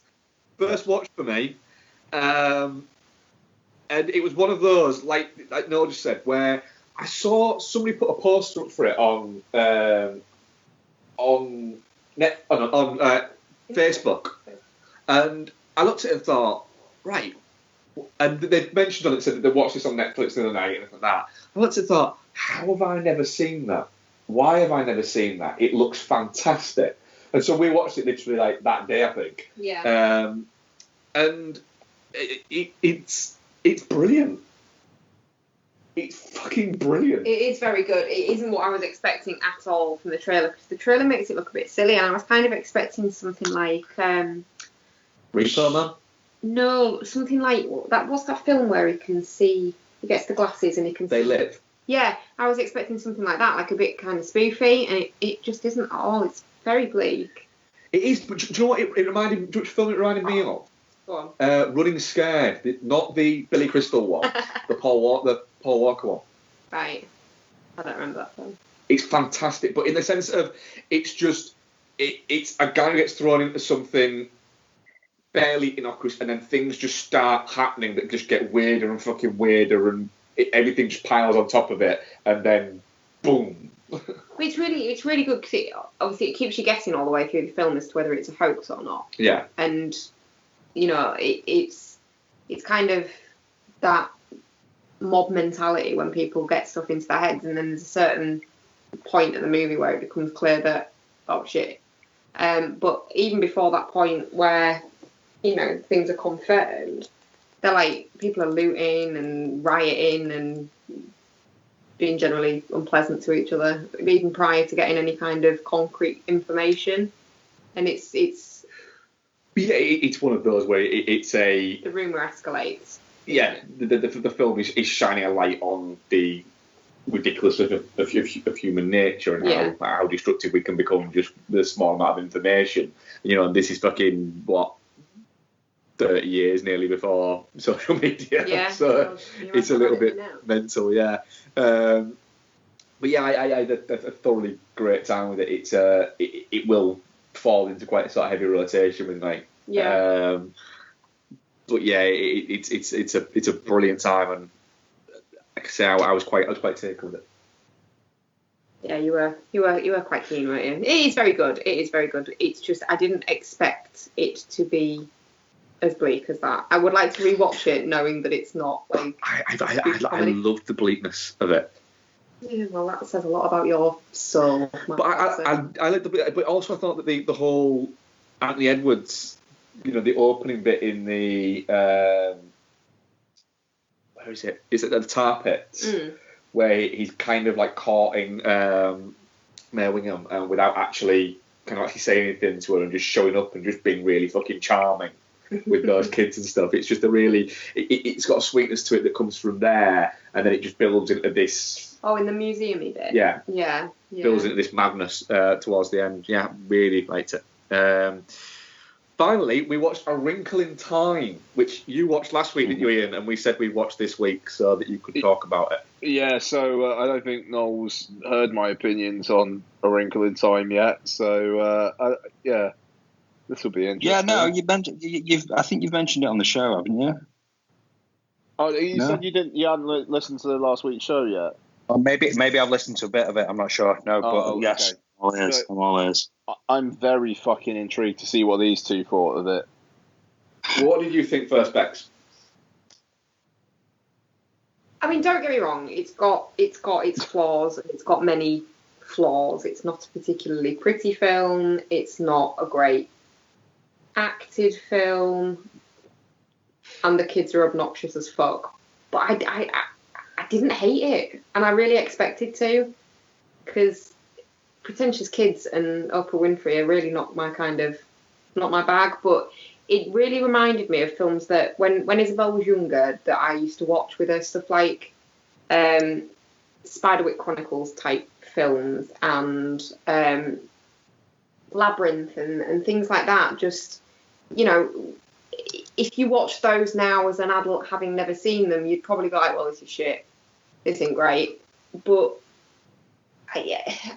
it's just that kind of magical otherworldliness of it. It had its charming points, and it was nice to see in real life rather than in GIF form the Chris Pine Team America look. That was good. That was good as well. I fully expected to hate it and didn't, so it was quite a nice surprise for me. Yeah, I have a weird kind of thing with A Wrinkle in Time in the sense that it's shit. Yeah. It's a shit film, and it's not very well acted. The characters are irritating as fuck. It's ugly as fuck. It's terribly directed. I don't get why Oprah's fucking in it. And I mentioned this to you after we watched it. If you want to talk about diversity and things like that, don't hire a billionaire fucking... What is it? To front your fucking movie. Yeah, but she wasn't always a billionaire. But she's a billionaire talk show host. I'm sure there's an actress that they could have hired rather than going look, my name's Emma Devoney. I want to dress up Oprah's weird shit. She's my Oprah Barbie. Yeah, she's literally, yeah, it is. It's an Oprah fucking Barbie. And then fucking Reese Witherspoon turns into a cabbage at one point. Yeah, that's a weird bit. And then flies around for no reason. For fucking no reason. They fly around and then nearly kill that kid who keeps losing items of fucking clothing. Yeah. And then they go, oh, did you see anything? No. So you span round, showed the kid your titties, turned into a cabbage that can fly for some reason for no fucking... Didn't move the plot forward at all, apart from he lost his jacket. He's not over-egging the pudding either. Like, that's really exactly what happens. It literally is. And then she turns back into Reese Witherspoon. I agree with you on all those points. However, I still kind of enjoyed it. Well, that's the thing. I like the fact that Reese Witherspoon doesn't like the main character in the film. Yeah, that's funny. But that she just treat her like shit and say, I don't like this girl. Yeah. Don't like her. Yeah, that was good. I liked that. I like the fact that Chris Pine essentially is a prick. He's not a good dad. No, because right, the whole thing that they tried to use against her, is like getting her to be sad because he left them all and stuff. And then he fucking leaves her again. Yeah, he does. Like, literally just fucks right off. Goes off with that new kid. He goes, you're better. I like you. She's a bit whiny, isn't he? And to be honest, I left because that other kid we got was just fucking wrong. Last time I saw that kid, it was a baby, so I had no investment here. Yeah, at all. It turned up and I went, oh, I don't like this. I just wanted him to say, why do you all keep on calling him Charles Wallace? His name, just call him Charles. I think it's because his name is Charles Wallace. But I do get your point. It was very irritating.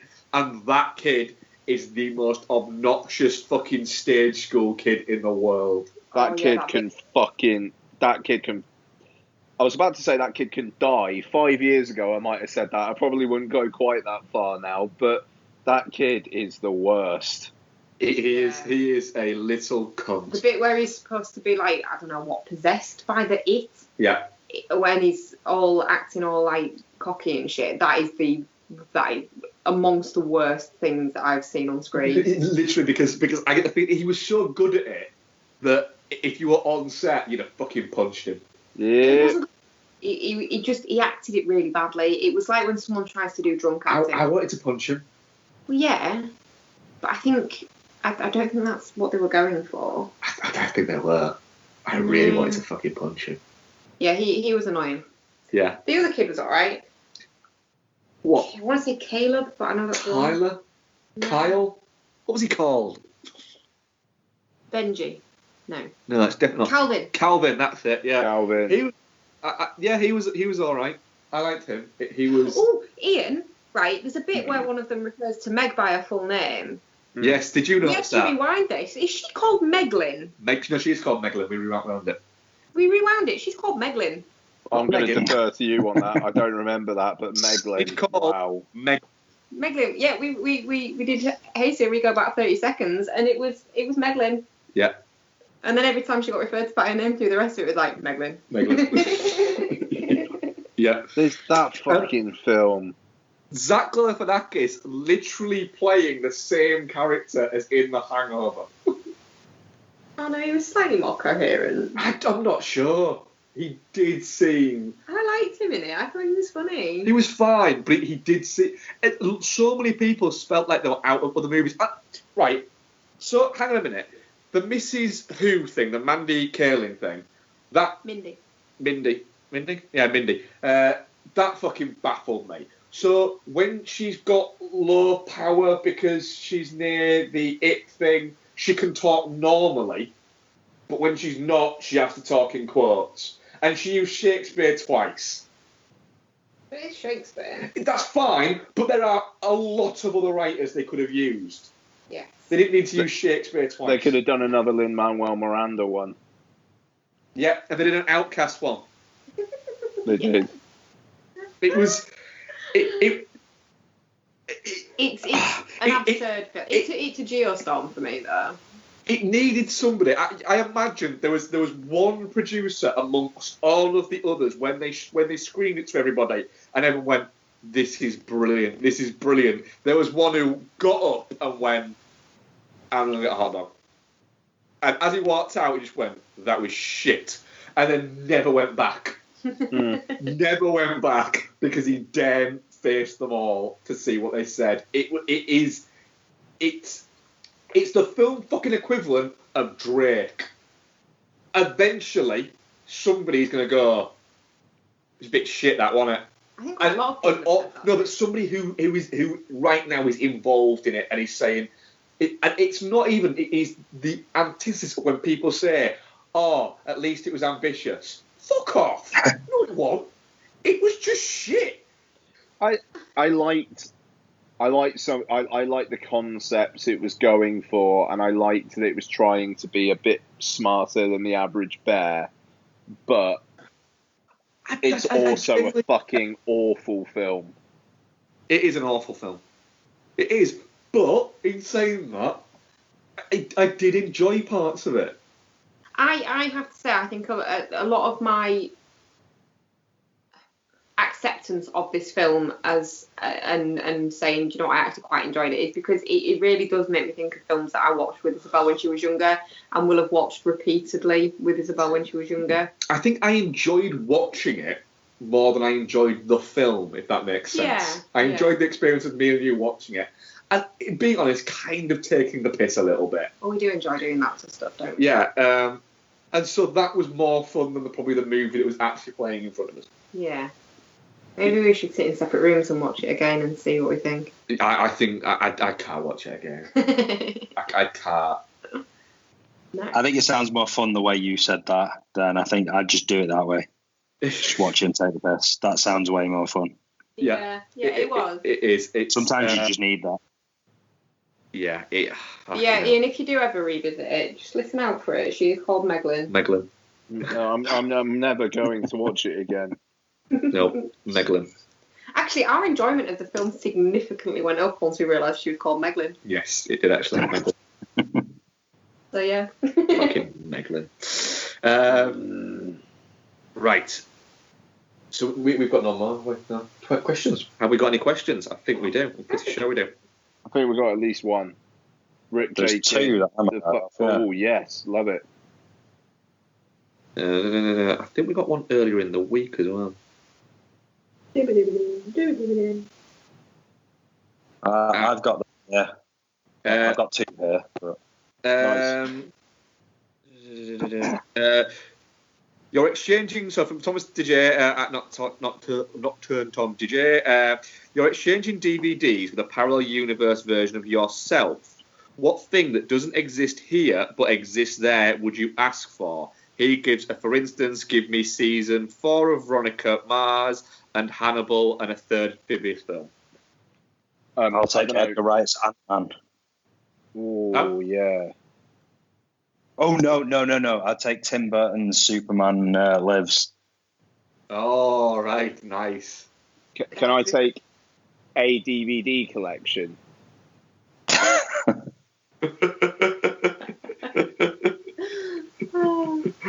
Yes, you can. Or serious answer, James Cameron's Spider-Man. Oh, God, yeah. Good one, that one. Mine's not film related. What is it? It would be the Silent Hill game with Norman Reedus that they were going to make and now are. Oh, do you know what? I went back on because I thought I still had the PT demo in my library on PlayStation to replay going through those crazy rooms again, and it's not there. Yeah, you can't download it anymore, can you? No, they've literally just wiped the files. Why not just let that exist as its own little thing? That's so cruel. Konami are Konami. Yeah. It's not fair. Do you know what? That game. Sorry. Go on. I was just going to say one thing that this question just reminded me of is because the last show that I was listening to where you had Brad on, and he mentioned the scene from I always want to call it 10 Things I Hate About You. That's not what it's called. God,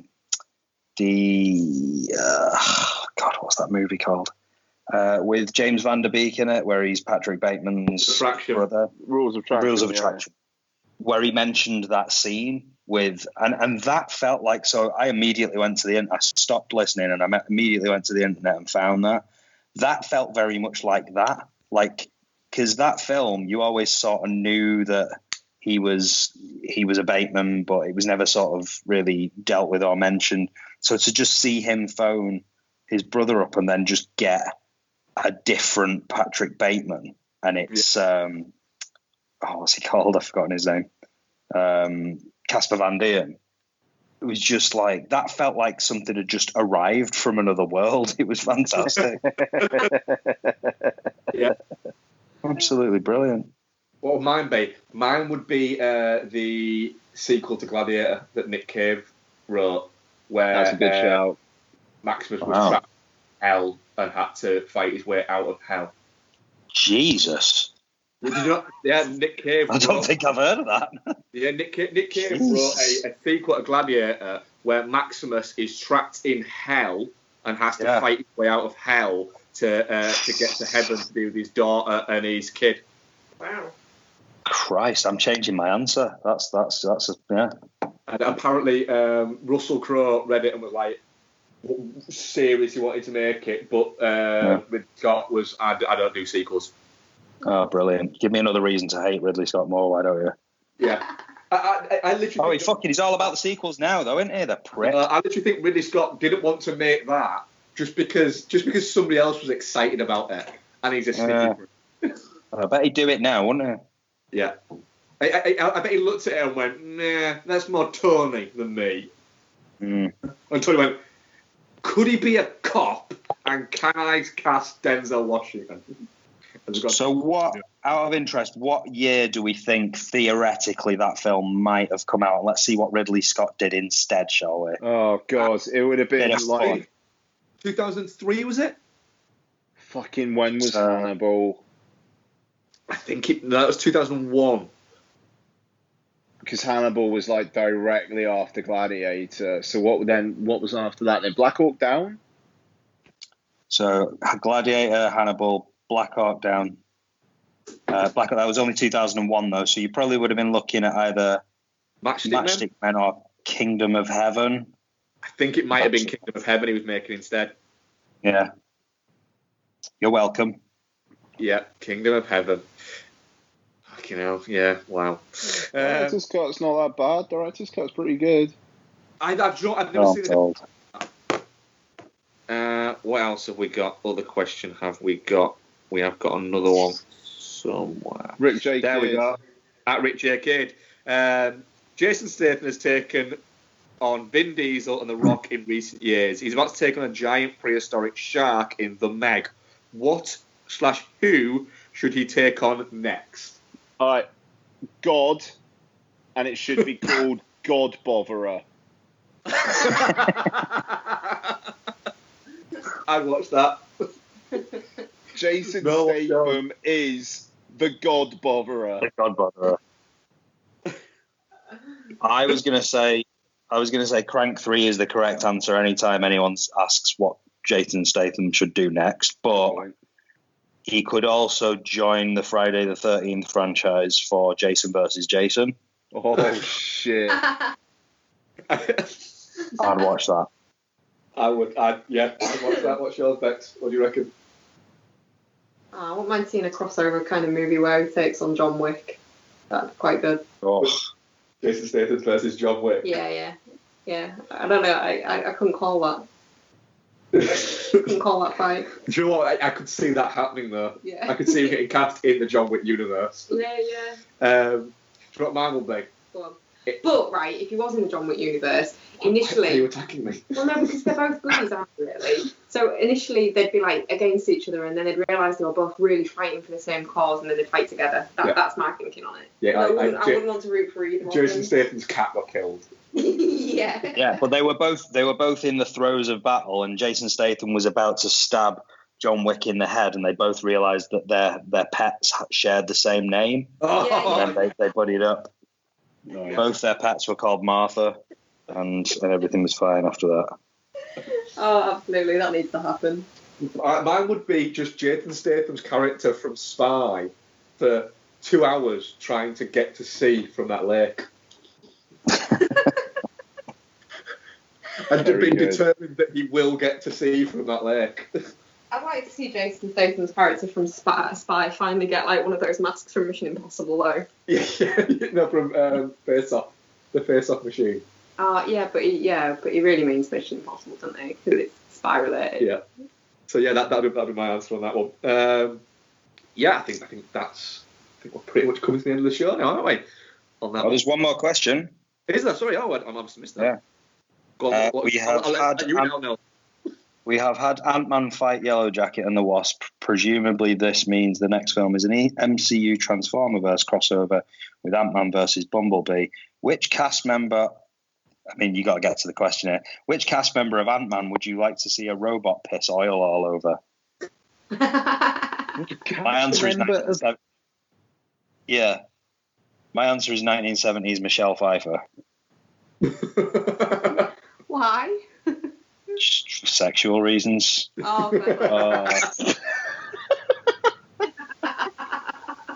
No, I'm not gonna lie. I'm remote high-fiving you right now. Very strong. Bobby Cannavale, because he'd probably just hug it. He'd like it. Just hug the Transformer that's pissing on him. Yeah.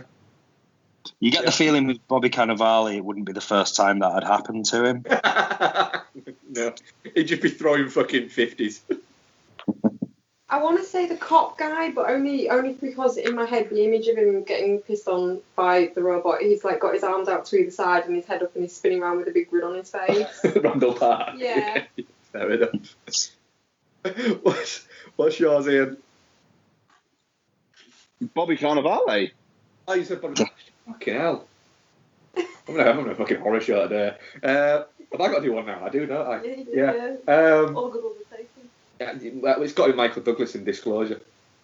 You know when he's going through that weird virtual reality fucking vault thing they've got in Disclosure, where for some reason it completely forgets the premise. Like, literally, Disclosure is like they took two movies and smushed them together and hoped that no one would notice. So when he's in that weird kind of vault thing, he just opens a door, and a fucking Transformer's there, just pissing all over him. Okay. Yeah, nice. And then he comes out and tries to sue him for sexual harassment as well. So you've got Demi fucking Moore there, who he sued for sexual harassment, just fucking sat next to a fucking Transformer, and he's going, she fucking felt me up, and he pissed on me. And then the fucking deleted, the fucking post credits is just fucking Demi Moore just laying there while the fucking Transformer pisses all over her. Fair enough. You bring in new character. Yeah. I'm writing a fucking whole franchise. Nice. That's good. Yeah, it is. Right, I actually think that might be the actual end of the show now, I think. Yeah. Any more business, anybody? No, good. Cool. I'm going to go and have a Magnum. I'm going to wear a Cornetto, actually. No, I've got no Cornettos left. What the? But I had one. Isabel Out of 6. I had 2. Isabel ate the rest. You had fucking 3, you liar. I didn't have 2. You had 3. You're lying. Isabel ate them. Fucking 1. 1 Cornetto on a pack of sticks, guys. Bullshit. Well, it wasn't lactose free. I know that feel. Yeah, I'm not supposed to eat the non-lactose ones, am I? I'm supposed to eat only the vegan ones. The vegan ones. Yeah. Gives you polytum, isn't it? It does give me a polytummy, yes. So, yeah, at Dude the Monkey, at Dude Foz, at Ian Loring, at Noel Mellor, at Bexy Foz. Hit us up on Instagram. Ian's back on the gaming track, so we're back on the YouTube. I'm going to be starting a Mafia 3 stream. I'm looking forward to that. That should be quite amusing because is there driving in it? There is driving in it, yes, God. I would think. And I talk a lot while I'm playing games, don't I? Those kind of games, yeah. Yeah, I talk a lot, so I'm literally probably not even going to be talking to the listener, just talking to myself, which could be quite amusing. You talk to the street vendors. I do talk to street vendors a lot, yeah. And people running shops. Yeah. Well, yeah, I was it Sleeping Dogs where I accidentally shot that woman in the face and felt really guilty about it for about an hour. You shot a pork bun vendor. No, I didn't shoot the pork bun vendor. I shot one at first. Did I? Yeah. Oh. It was the one that I felt really guilty about. Did you keep the pork buns? You are. Tell me you kept the pork buns. Yes, I did. Well, sleeping dogs, literally, whenever you walk by one of the pork bun vendors, they shout, why do you not have a pork bun in your hand? Yeah, is the actual direct quote. Very valid question. Yeah, and every time I run by, it's like, why don't I? Why don't I? What do with this stupid gun? Give me the pork bun. Yeah. So now, obviously, whenever we make pork buns at home, we shout at each other quite a lot, and hope that the window isn't open so we don't sound like horrendous racists. Yeah, we do the same with pancakes, though, don't we? With motu panakeku. Motu panakeku does get shouted. Same here. Yeah. It just gets shouted to a load of blank faces who don't know what I'm referring to in this house, though. So. I can adore that. And yes, follow us on Instagram because we like it. Yes, so thank you very much for listening. And we speak what are we doing next week? The Meg. The Meg! I should already know that. I'm really looking forward to it. Yeah. I think the level of everyone's excitement for the Meg is just a wonderful thing. Yeah, it's set to do really well, isn't it? I really hope it does, because it deserves to, based on how fun that trailer looks. Well, it's a film about a giant shark. Yeah, no, I'm guessing you're going to see the Meg. I'm going to see the Meg, yeah. I don't know when, but I fully intend to, yes, absolutely. I hope you can join us for that as well. I absolutely will try, yeah. Nice. Cool. Yes, so we shall speak to you next week, guys. Thank you very much for listening. Bye. Bye. Bye-bye.